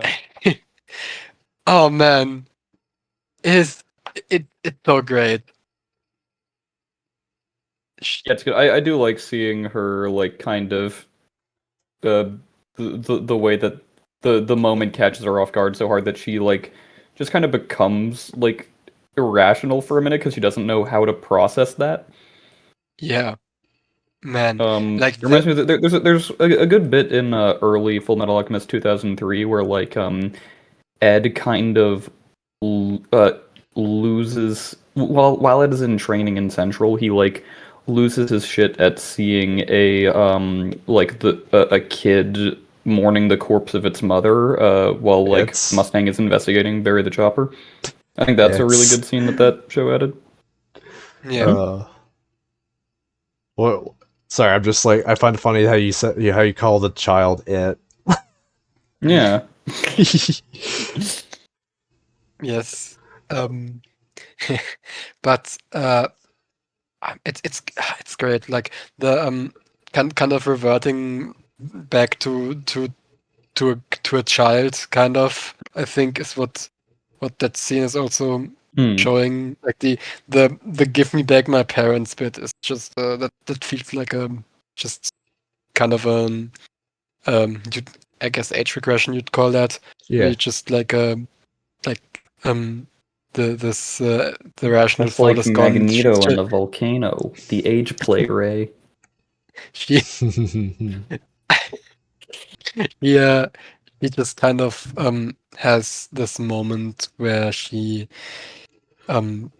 just everything turns back to the moment she found out her parents were dead at her young age, and understandably she grabs the gun that's lying next to her because there's a gun there from a knocked out or something in the crossfire basically. There's a gun on hand, and she points it at Scar, and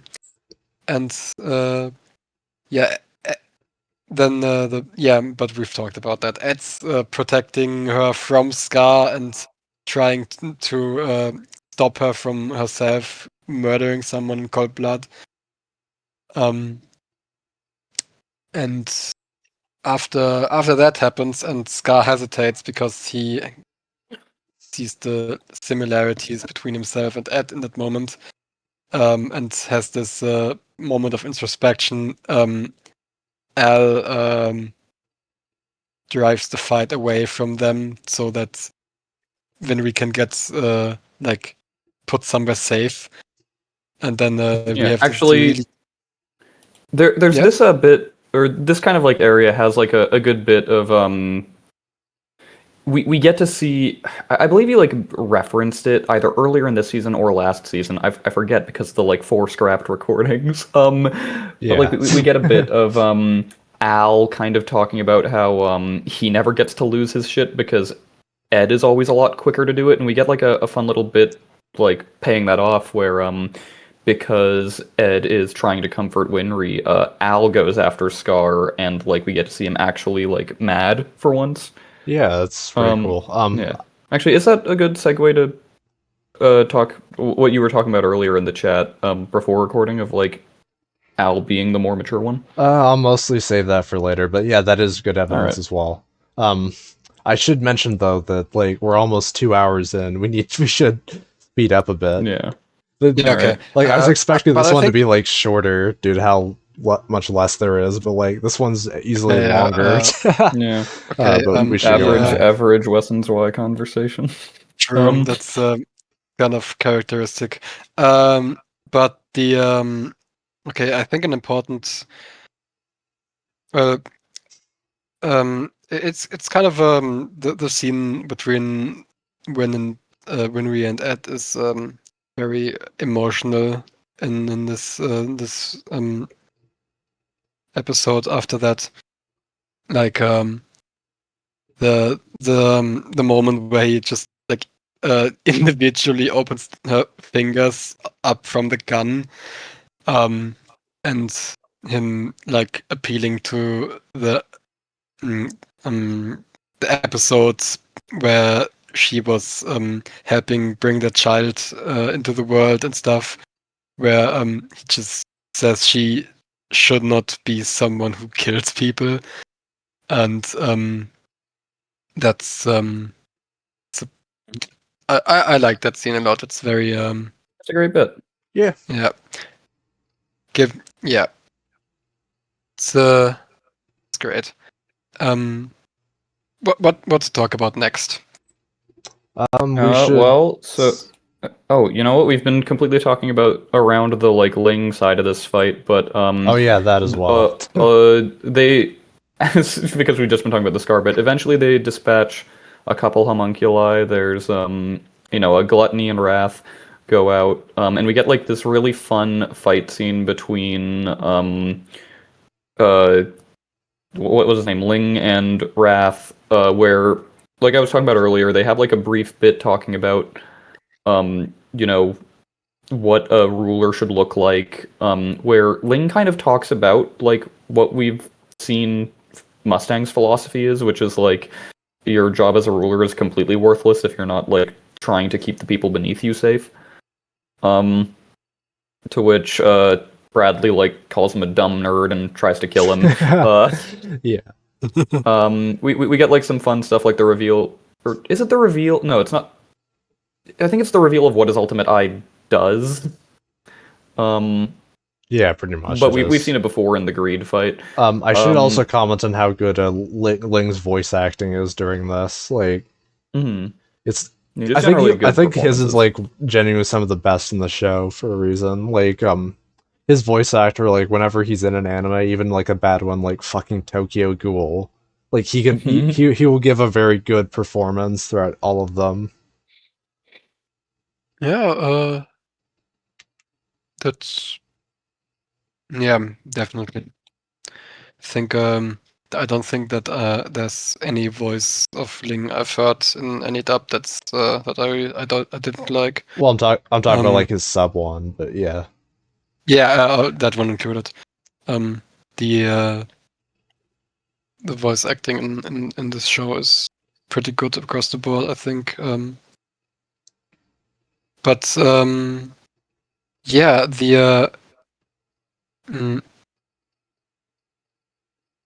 we have an important Lanfan moment in this sequence. Yeah. Very important because she gets wounded by Wrath pretty quickly in the fight, and she decides that she's just slowing Ling down. And again, talking about Ling as like a Mustang parallel, we get a callback to kind of, Hawkeye getting pissed that Mustang won't let her die for the good of the mission, where Lanfan is basically saying like, hey, if you don't leave me behind for your own sake, I'm gonna kill myself and take the choice out of your hand. Yeah. Because he's carrying her around as she's wounded. And they eventually come up with a compromise, which is a really fun callback to her first fight with Ed, where Ed rips off his automail arm in order to like plant a trap for her. She steals that by cutting off her wounded arm to tie it to a dog because Bradley is following her blood trail. Yeah. Yeah. We also got a good line in the manga that I think is cut in the show, which is they split up to have one of them go after Ling and one go after Scar, and Greed sends Gluttony after Scar, and he says he's disappointed he didn't get to go after the girl. Greed? And Wrath and Gluttony. Gluttony says he's disappointed he didn't get to go after the girl, and Wrath says, "Wait, do you like women?" And he goes like, "Yeah, they taste real good." Oh yeah, that definitely wasn't in the anime. Yeah. Yeah. But anyway, yeah. So, Bradley, who like again seems to just be, he's kind of like a Palpatine-esque figure in that he is like the worst person ever and on top of the world and kind of like bored with it. Because his reaction to getting duped by the dog is like honestly not a bad play. Yeah. It is. Yeah. And yeah, we get like a really fun action sequence of Ling pissed like jumping out or being pissed jumping out of like a sewer grate, stuffing a bomb into Gluttony's mouth to blow him up, and then having the Elrics bind him with cables so that he can or so that like when he grows, his body's too small for it, which keeps him contained. And then Mustang sends out Riza in like a Clark Kent disguise, which doesn't work on Bradley. It works on everyone else, including the Elric brothers, to like pull away the homunculus. And they take him to like a shitty safe house out in the woods. I guess like Mustang has a vacation cabin. Yeah. Just like a quick comment. The music is great. I really I wouldn't know. remember. It's true, but I remember that's always a big part of that scene. I remember because the I think it's called Shing Symphony Overture or something is the track that plays when Ling is jumping out of that. I didn't think it had a very engaging pattern that I was muting it to.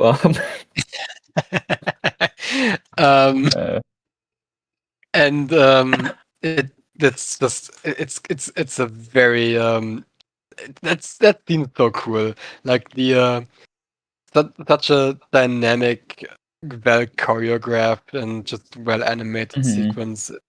Just all around great. And yeah.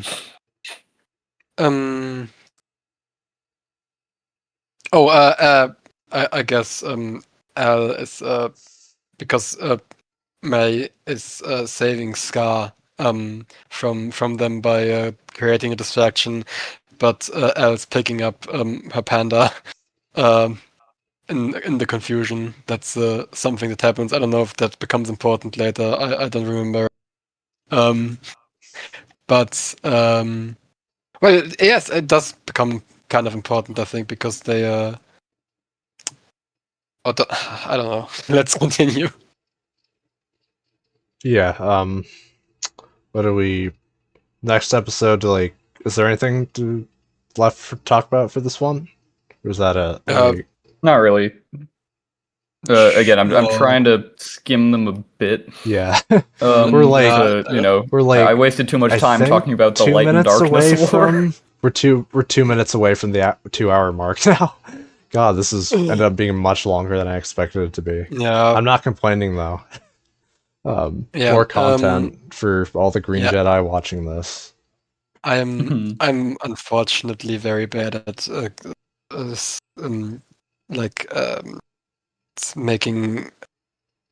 deciding what's important in like retelling something. I think it's never been my strong suit. That's okay.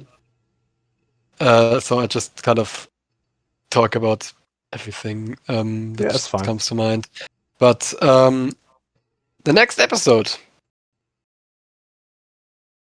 They are in the shitty hut by the forest. They got the doctor who also faked Maria Ross's dental records and is kind of in on Mustang's we've got this stuff. doctor who's like sympathetic to Mustang's cause. This is where they like fully bring him in though. Yeah, and he is yelling at Lanfan because she cut her arm off and crawled around in a sewer. Yeah, and he is trying his best to have her not die of that decision. With his resources of like whatever tools he could fit in a handbag. Yeah. Yeah, and then Ling reveals that the Führer is a homunculus, and they are like, shit, this goes deeper than we thought even. And they talk a bit, and Gluttony, bound in a neat little knot there in the corner, sees Mustang there. And Gluttony still has kind of a grudge against him because he killed Luz. And so Gluttony opens up his stomach to reveal an eye, and then half the building evaporates.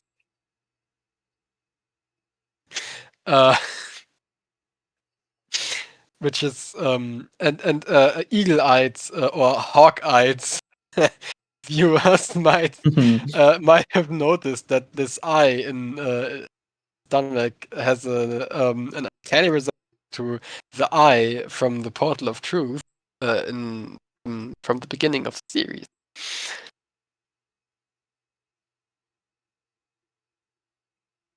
Yeah, it's curious. I wonder if this is a surprise tool that will help us in the next episode.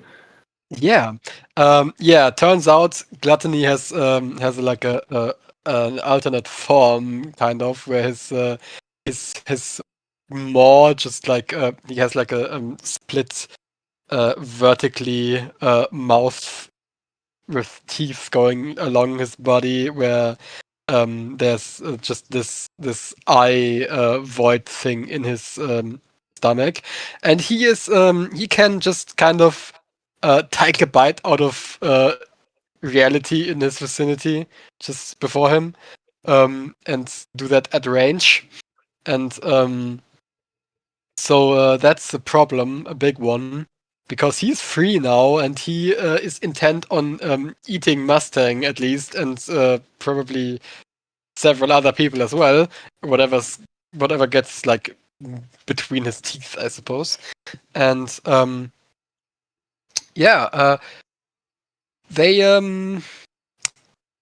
they have to kind of improvise and just run from him.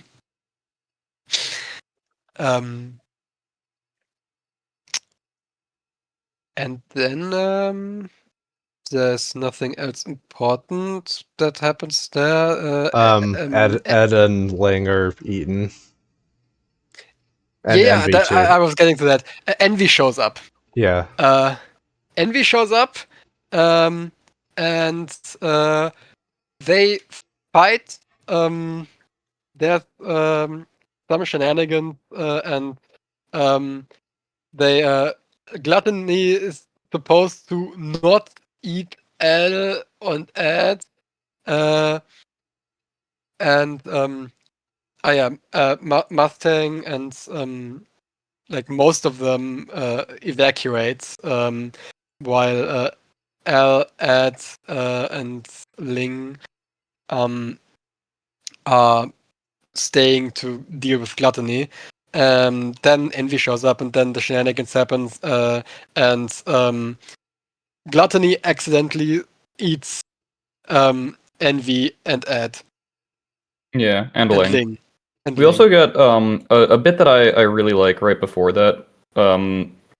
Mostly just in a way that's paid off in the next season though. But I really like the bit of Hawkeye recognizing like, okay, I can't really do anything to help the kids, so she gives Ed the gun more as like a symbol than anything. And like I really like, even though Ed scales way higher or whatever than the gun does. Like you can do way worse shit with alchemy than you can with that.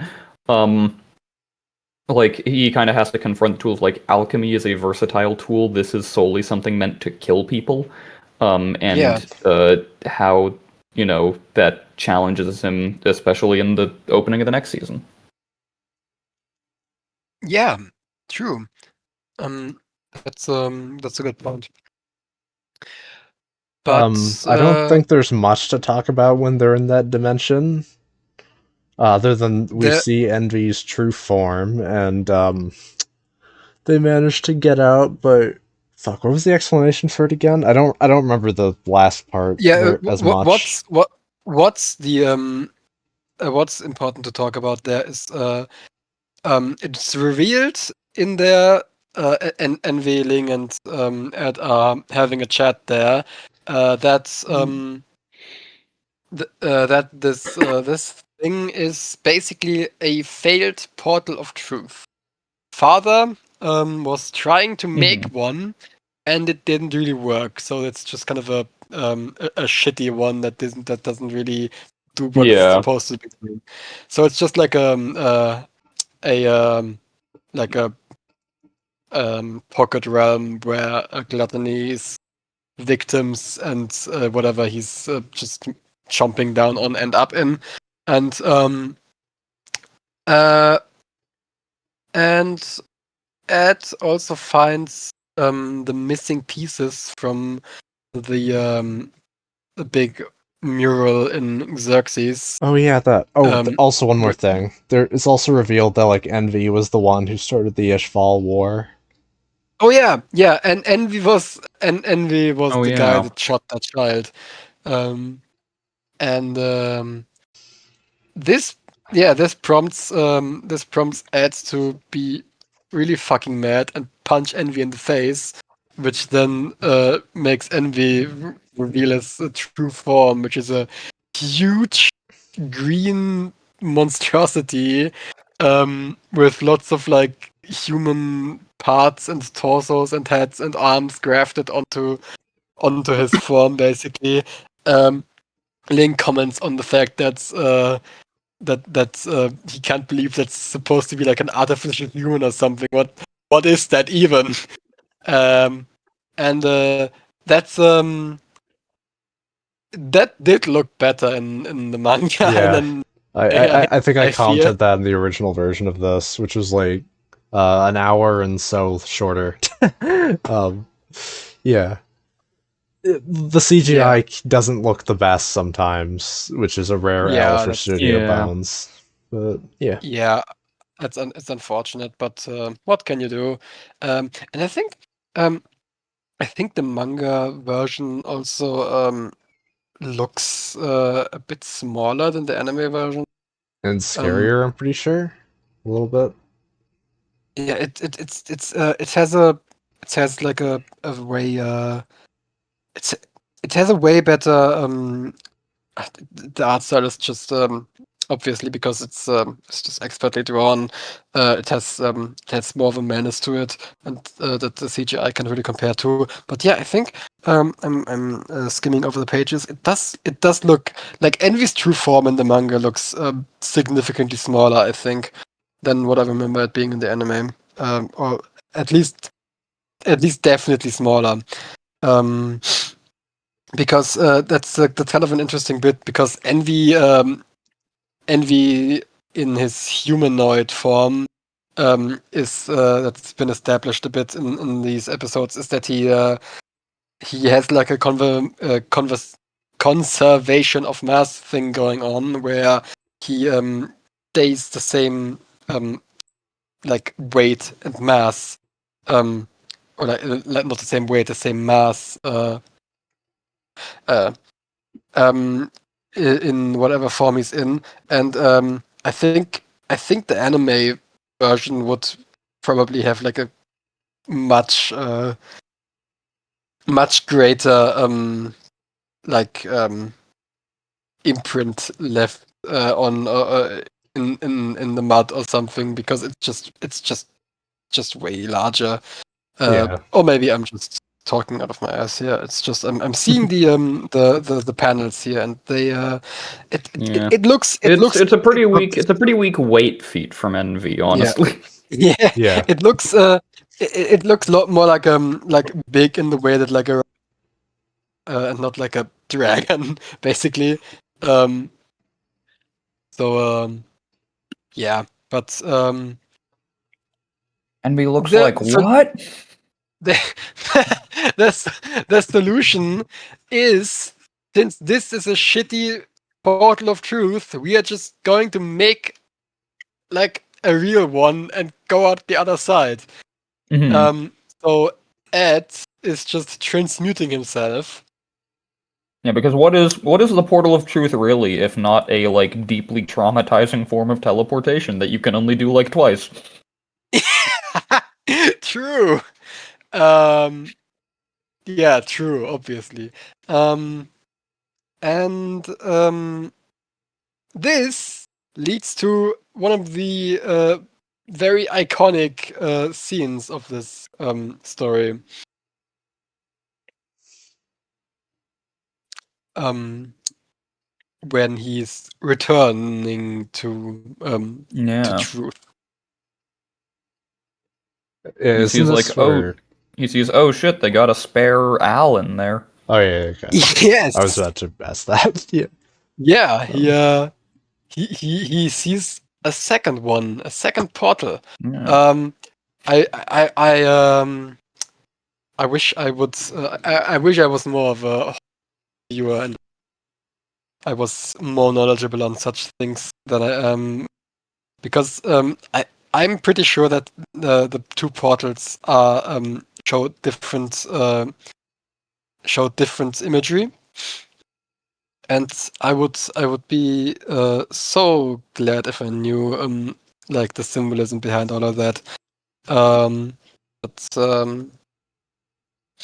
Yeah, Al's body is in there, and it is pretty malnutritioned, but alive. And Ed is understandably going, "Hey, would you please come with me?" And but the body is like, "No, I can't. You are not the soul that belongs to me." And that confirms Ed's theory from before, where he said that he is kind of responsible for Al's body right now. Like they got mixed up, and the body is still there somewhere, because the like Al's soul is still there. Body must also be still there. If he was like dead, then his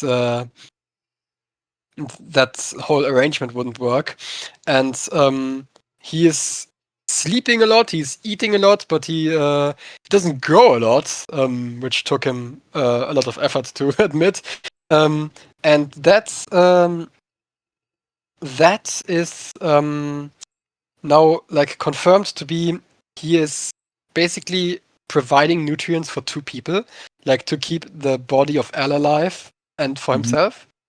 And maybe like 10 feet tall. I actually do appreciate how like Brotherhood does give like an actual reason for why Ed is short, as opposed to him just being that way in like an 03. Yeah, he just didn't drink his fucking milk, did he? Although I will say, I do think the lack of an explanation would make it funnier. He's just like a walking skill issue. Yeah, I think it'd be funny if at the end of the show he doesn't get taller after Al gets his body back. Like I think it was like an OVA for like 03, where like in the real world, like it shows a picture of Ed and Al, and like Al is like much taller than Ed is by like an entire like foot, I think. Yeah. Could it be that? Yeah. And then the portal opens again, and he gets grabbed back, and he is very much unwilling to go. Like, this is the closest he's ever been to achieving his goal, and he fights and fights, and it's taking efforts to get him back through that gate. And after the gate closes, he punches it open again, just to deliver a promise that he will come back. And that's like one of the most iconic scenes and shots of the whole series, I think. We are gonna have to rush through everything after this because I only have a few more minutes on here. Because then I have things to do. But yeah. Al is walking with Gluttony to father, because they kind of after that happened, these two were left in the forest, and and it's really funny you can just talk to Gluttony. Gluttony is and Al convinced Gluttony to just lead him to father. During that time, Scar and Mai are looking for the panda, and they they are also currently on the way to father, basically. And then what's happening also? Oh, right! Mustang tries a gambit to find out how hard this how deep this conspiracy runs. He finds out deep, very deep, and basically Bradley goes, "Yeah, let me just cut the shit here." One small thing. There was I think there was a difference between the manga here, where in the manga, I think Wes would know this more, but in the manga, there's an action, and there's no real reason given as to why Mustang trusted that General Raven, I think that's his name, at all. Well, the anime actually gives I think that's one. added in I think in the manga he just says this guy, I think I've heard good things about him, he has good vibes. Whereas the or the anime gives you actual reason. Yeah. But which is Grumman said he's trustworthy, and Grumman's not a great judge of character, it seems. Yeah. And then Bradley reveals himself and has a talk with Mustang about how he came to be. He was basically raised to be the Führer of the country, and not him specifically, a bunch of kids. He was the one that was left, and he was the one that survived the injection with this Philosopher's Stone, and became a human-based homunculus. And he is rough, and he gets this lovely, hateable moment where he is saying that the shaking at the funeral was very much genuine and not an act, because he was so pissed at how the girl was crying. Yeah, I do like that. That is pretty funny. Yeah, he's great. He's a great character. He's very very well realized, and a good take on the sin of wrath, I suppose. Yeah. He's very he's never really doing just raging out and lashing out on something. He's very much very cold anger. Yeah, it's interesting. He has this singular nature of only cold anger. Yeah, we should rush this. Let's go. Yeah, that's a joke. Yes. For just you. We aren't going to be covering the Hohenheim episode with this one. We'll save that for next time. But... Well, that's the start of next part. Yeah, technically. Yeah. And that's now Mustang is in deep shit, and we get the setup that now that Al is gonna meet father, and Ed's gonna get spat out there as well by the portal, together with Envy and Ling. And Scar's also on his way. Yeah, And there's a lot of stuff gonna happen in that next. Yeah, that shit is gonna go down soon. Which is very that episode will exciting. be 6 hours. True. Yeah. Yeah, that's I think we covered it all then, eh? I really hope I didn't forget anything important. I'm just not going to comment on how Wes did the Canadian A thing. Outing myself. I did comment on it. Shit.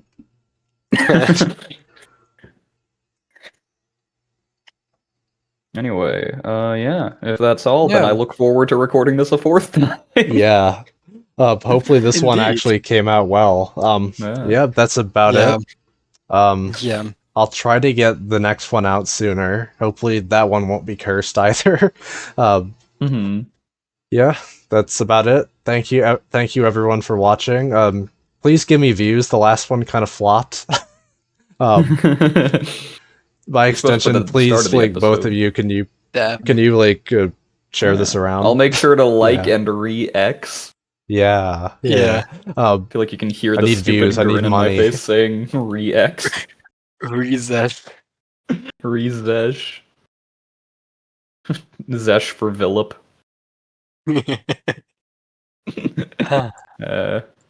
Alright, in that case, goodbye. Yeah.